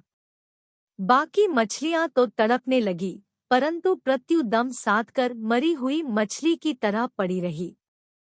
मछुआरे को सड़ांध का भभका लगा तो मछलियों को देखने लगा। उसने निश्चल पड़ी प्रत्यु को उठाया और सूंघा, आंख, यह तो कई दिनों की मरी मछली है, सड़ चुकी है। ऐसे बड़बड़ाकर बुरा सा मुंह बनाकर उस मछुआरे ने प्रत्यु को जलाशय में फेंक दिया। प्रत्यु अपनी बुद्धि का प्रयोग कर संकट से बच निकलने में सफल हो गई थी। पानी में गिरते ही उसने गोता लगाया और सुरक्षित गहराई में पहुंचकर जान की खैर मनाई। यद्दी भी दूसरे मछुआरे के जाल में फंस गई थी और एक टोकरे में डाल दी गई थी। भाग्य के भरोसे बैठी रहने वाली यद्दी ने उसी टोकरी में अन्य मछलियों की तरह तड़प तड़प कर प्राण त्याग दिए। सीख, भाग्य भी उन्हीं का साथ देता है जो कर्म में विश्वास रखते हैं और कर्म को प्रधान मानते हैं। भाग्य के भरोसे हाथ पर हाथ रखकर बैठे रहने वाले का विनाश निश्चित है। हाथी और गौरैया, पंचतंत्र की कहानी। किसी पेड़ पर एक गौरैया अपने पति के साथ रहती थी। वह अपने घोंसले में अंडों से चूजों के निकलने का बेसब्री से इंतजार कर रही थी। एक दिन की बात है, गौरैया अपने अंडों को सेर रही थी और उसका पति भी रोज की तरह खाने के इंतजाम के लिए बाहर गया हुआ था। तभी वहां एक गुस्सैल हाथी आया और आसपास के पेड़ पौधों को रौंदते हुए तोड़फोड़ करने लगा। उसी तोड़फोड़ के दौरान वह गौरैया के पेड़ तक भी पहुंचा और उसने पेड़ को गिराने के लिए उसे जोर जोर से हिलाया। पेड़ को काफी मजबूत था, इसलिए हाथी पेड़ को तो नहीं तोड़ पाया और वहां से चला गया, लेकिन उसके हिलाने से गौरैया का घोंसला टूटकर नीचे आ गिरा और उसके सारे अंडे फूट गए। गौरैया बहुत दुखी हुई और जोर जोर से रोने लगी। तभी उसका पति भी वापस आ गया। वह भी बेचारा बहुत दुखी हुआ और उन्होंने हाथी से बदला लेने और उसे सबक सिखाने का फैसला किया। वे अपने एक मित्र, जो कि एक कठफोड़वा था, के पास पहुंचे और उसे सारी बात बताई। वे हाथी से बदला लेने के लिए कठफोड़वा की मदद चाहते थे। उस कठफोड़वा के दो अन्य दोस्त थे, एक मधुमक्खी और एक मेंढक। उन्होंने मिलकर हाथी से बदला लेने की योजना बनाई। तय योजना के तहत सबसे पहले मधुमक्खी ने काम शुरू किया। उसने हाथी के कान में गाना गुनगुनाना शुरू किया। हाथी को उस संगीत में मजा आने और जब हाथी संगीत में डूबा हुआ था, तो कठफोड़वा ने अगले चरण पर काम करना शुरू कर दिया। उसने हाथी की दोनों आंखें फोड़ दी। हाथी दर्द से कराहने लगा। उसके बाद मेंढक अपनी पलटन के साथ एक दलदल के पास गया और सब मिलकर टर्राने लगे। मेंढकों का टर्राना सुनकर हाथी को लगा कि पास में ही कोई तालाब है। वह उस आवाज की दिशा में गया और दलदल में फंस गया। इस तरह से हाथी धीरे धीरे दलदल में फंस गया और मर गया। सीख, कमजोर से कमजोर लोग भी यदि एकजुट होकर काम करें तो बड़ा से बड़ा कार्य संपन्न किया जा सकता है और बड़े से बड़े शत्रु को भी पराजित किया जा सकता है। सिंह और सियार, पंचतंत्र की कहानी। वर्षों पहले हिमालय की किसी कंदरा में एक बलिष्ठ शेर रहा करता था। एक दिन वह एक भैंसे का शिकार और भक्षण कर अपनी गुफा को लौट रहा था। तभी रास्ते में उसे एक मरियल सा सियार मिला, जिसने उसे लेटकर दंडवत प्रणाम किया। जब शेर ने उससे ऐसा करने का कारण पूछा तो उसने कहा, सरकार, मैं आपका सेवक बनना चाहता हूँ। कृपया मुझे आप अपनी शरण में ले ले। मैं आपकी सेवा करूंगा और आपके द्वारा छोड़े गए शिकार से अपना गुजर बसर कर लूंगा। शेर ने उसकी बात मान ली और उसे मित्रवत अपनी शरण में रखा। कुछ ही दिनों में शेर द्वारा छोड़े गए शिकार को खा खा कर वह सियार बहुत मोटा हो गया। प्रतिदिन सिंह के पराक्रम को देख देख उसने भी स्वयं को सिंह का प्रतिरूप मान लिया। एक दिन उसने सिंह से कहा, अरे सिंह, मैं भी अब तुम्हारी तरह शक्तिशाली हो गया हूँ। आज मैं एक हाथी का शिकार करूंगा और उसका भक्षण करूंगा और उसके बचे खुचे मांस को तुम्हारे लिए छोड़ दूंगा।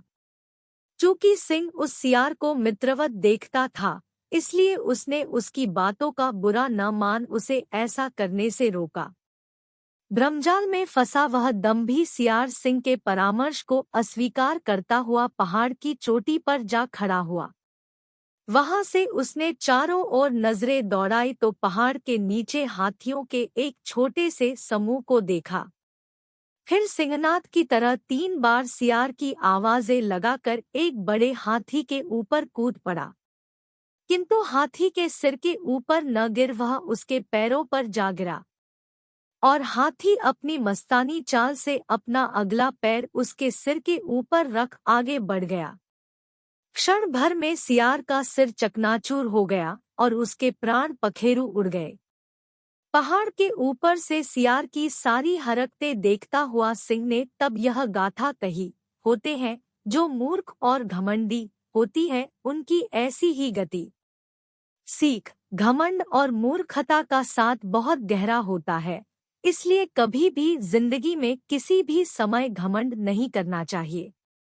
चिड़िया और बंदर, पंचतंत्र की कहानी। एक जंगल में एक पेड़ पर गौरैया का घोंसला था। एक दिन कड़ाके की ठंड पड़ रही थी। ठंड से कांपते हुए 3-4 बंदरों ने उसी पेड़ के नीचे आश्रय लिया।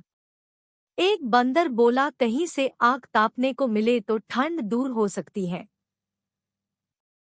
दूसरे बंदर ने सुझाया, देखो यहाँ कितनी सूखी पत्तियां गिरी पड़ी है, इन्हें इकट्ठा कर हम ढेर लगाते हैं और फिर उसे सुलगाने का उपाय सोचते हैं। बंदरों ने सूखी पत्तियों का ढेर बनाया और फिर गोल दायरे में बैठकर सोचने लगे कि ढेर को कैसे सुलगाया जाए। तभी एक बंदर की नजर दूर हवा में उड़ते एक जुगनू पर पड़ी और वह उछल पड़ा। उधर ही दौड़ता हुआ चिल्लाने लगा, देखो हवा में चिंगारी उड़ रही है, इसे पकड़कर ढेर के नीचे रखकर फूंक मारने से आग सुलग जाएगी। हाँ हाँ कहते हुए बाकी बंदर भी उधर दौड़ने लगे।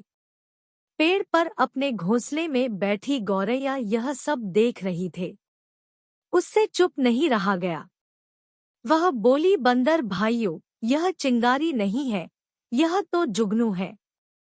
एक बंदर क्रोध से गौरैया की देखकर गुर्राया, मूर्ख चिड़िया, चुपचाप घोंसले में दुबकी रह, हमें सिखाने चली है।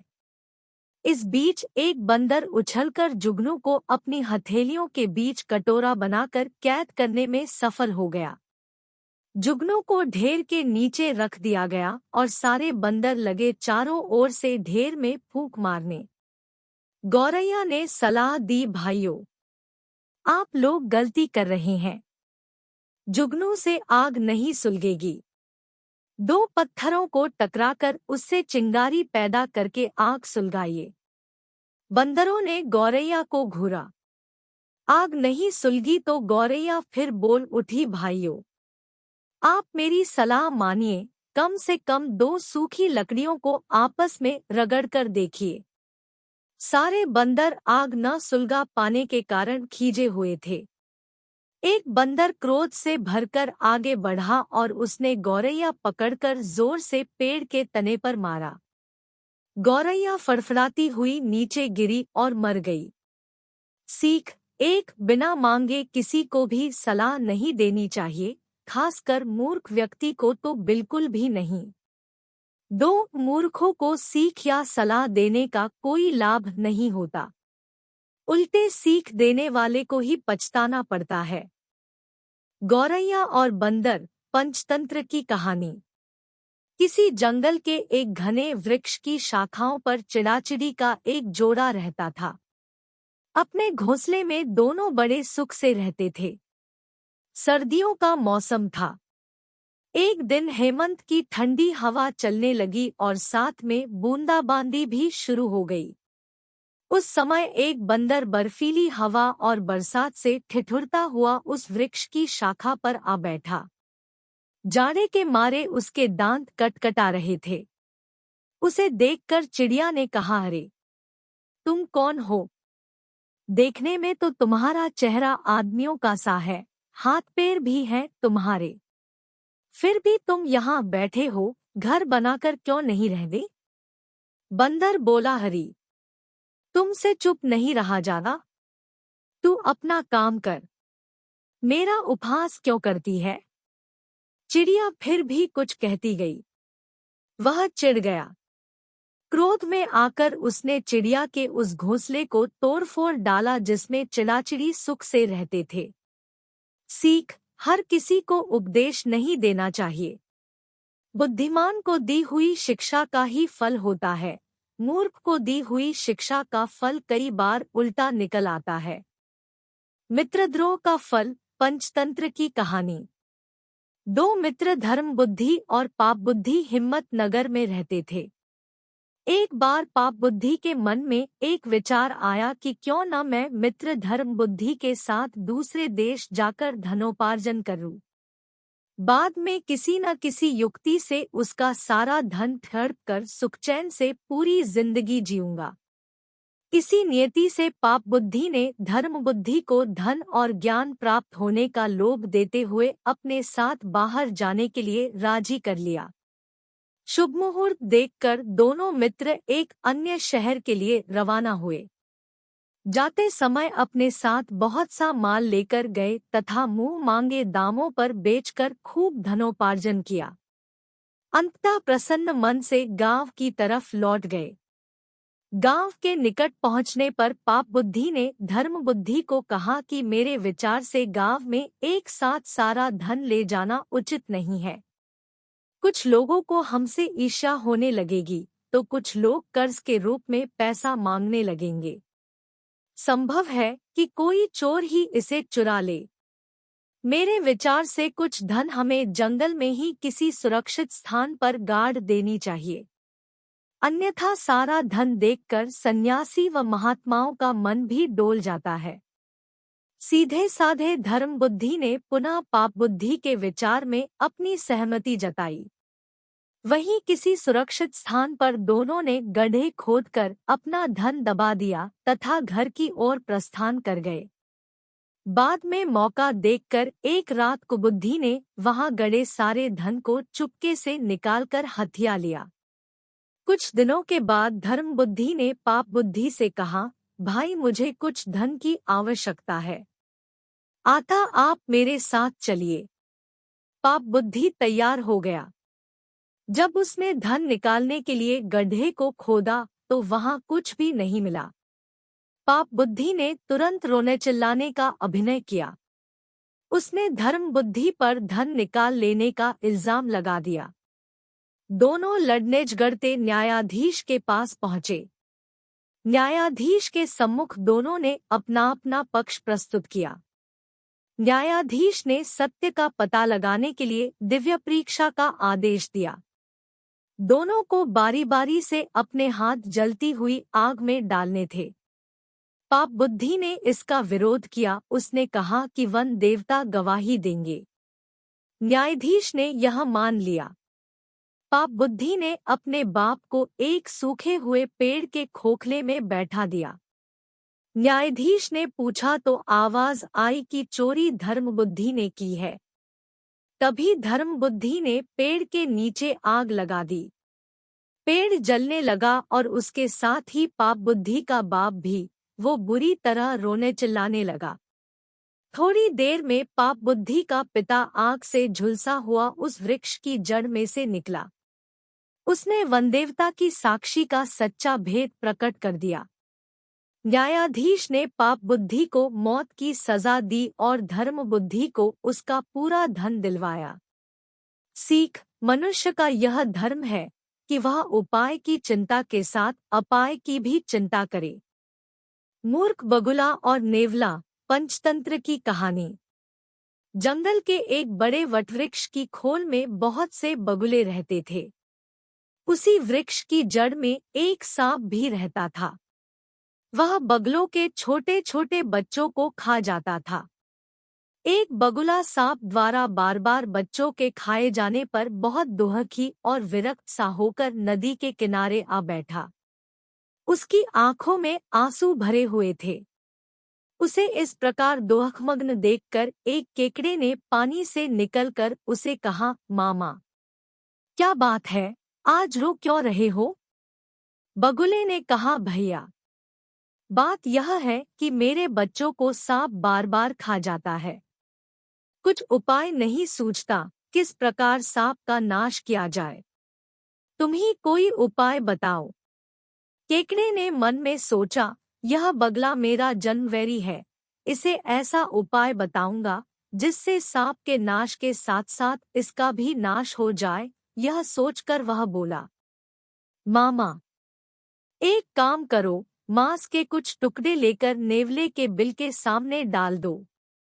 इसके बाद बहुत से टुकड़े उस बिल से शुरू करके सांप के बिल तक बखेर दो। नेवला उन टुकड़ों को खाता खाता सांप के बिल तक आ जाएगा और वहां सांप को भी देखकर उसे मार डालेगा। बगुले ने ऐसा ही किया। नेवले ने सांप को तो खा लिया, किंतु सांप के बाद उस वृक्ष पर रहने वाले बगुलों को भी खा डाला। बगुले ने उपाय तो सोचा, किंतु उसके अन्य दुष्परिणाम नहीं सोचे।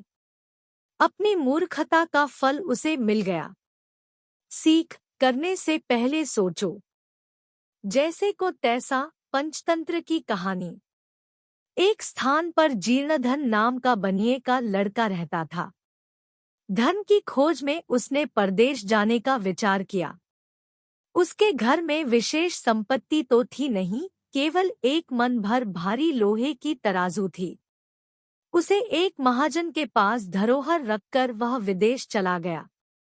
विदेश से वापस आने के बाद उसने महाजन से अपनी धरोहर वापस मांगी। महाजन ने कहा, वह लोहे की तराजू तो चूहों ने खा ली। बनिए का लड़का समझ गया कि वह उस तराजू को देना नहीं चाहता, किंतु अब उपाय कोई नहीं था। कुछ देर सोचकर उसने कहा, कोई चिंता नहीं, चूहों ने खा डाली तो चूहों का दोष है, तुम्हारा नहीं। तुम इसकी चिंता न करो। थोड़ी देर बाद उसने महाजन से कहा, मित्र, मैं नदी पर स्नान के लिए जा रहा हूँ। तुम अपने पुत्र धनदेव को मेरे साथ भेज दो, वह भी नहा आएगा। महाजन बनिए की सज्जनता से बहुत प्रभावित था, इसलिए उसने तत्काल अपने पुत्र को उनके साथ नदी स्नान के लिए भेज दिया। बनिए ने महाजन के पुत्र को वहां से कुछ दूर ले जाकर एक गुफा में बंद कर दिया। गुफा के द्वार पर बड़ी सी शिला रख दी, जिससे वह बचकर भाग न पाए। उसे वहां बंद करके जब वह महाजन के घर आया तो महाजन ने पूछा, मेरा लड़का भी तो तेरे साथ स्नान के लिए गया था, वह कहाँ है? बनिए ने कहा, उसे चील उठा कर ले गई है। महाजन, यह कैसे हो सकता है? कभी चील भी इतने बड़े बच्चे को उठा कर ले जा सकती है? बनिया, भले आदमी, यदि चील बच्चे को उठाकर नहीं ले जा सकती तो चूहे भी मन भर भारी तराजू को नहीं खा सकते। तुझे बच्चा चाहिए तो तराजू निकाल कर दे दे। इसी तरह विवाद करते हुए दोनों राजमहल में पहुंचे। वहां न्यायाधिकारी के सामने महाजन ने अपनी दोहखकथा सुनाते हुए कहा कि इस बनिए ने मेरा लड़का चुरा लिया है। धर्माधिकारी ने बनिए से कहा, इसका लड़का इसे दे दो।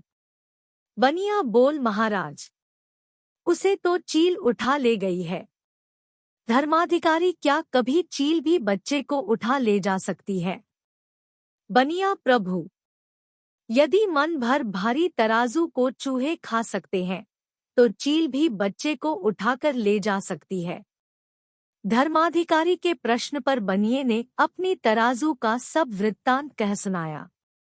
सीख, जैसे को तैसा। मूर्ख मित्र, पंचतंत्र की कहानी। किसी राजा के राजमहल में एक बंदर सेवक के रूप में रहता था। वह राजा का बहुत विश्वासपात्र और भक्त था। अंतःपुर में भी वह बेरोकटोक जा सकता था। एक दिन जब राजा सो रहा था और बंदर पंखा झल रहा था तो बंदर ने देखा एक मक्खी बार बार राजा की छाती पर बैठ जाती थी। पंखे से बार बार हटाने पर भी वह मानती नहीं थी, उड़कर फिर वहीं बैठी जाती थी। बंदर को क्रोध आ गया। उसने पंखा छोड़कर हाथ में तलवार ले ली और इस बार जब मक्खी राजा की छाती पर बैठी तो उसने पूरे बल से मक्खी पर तलवार का हाथ छोड़ दिया।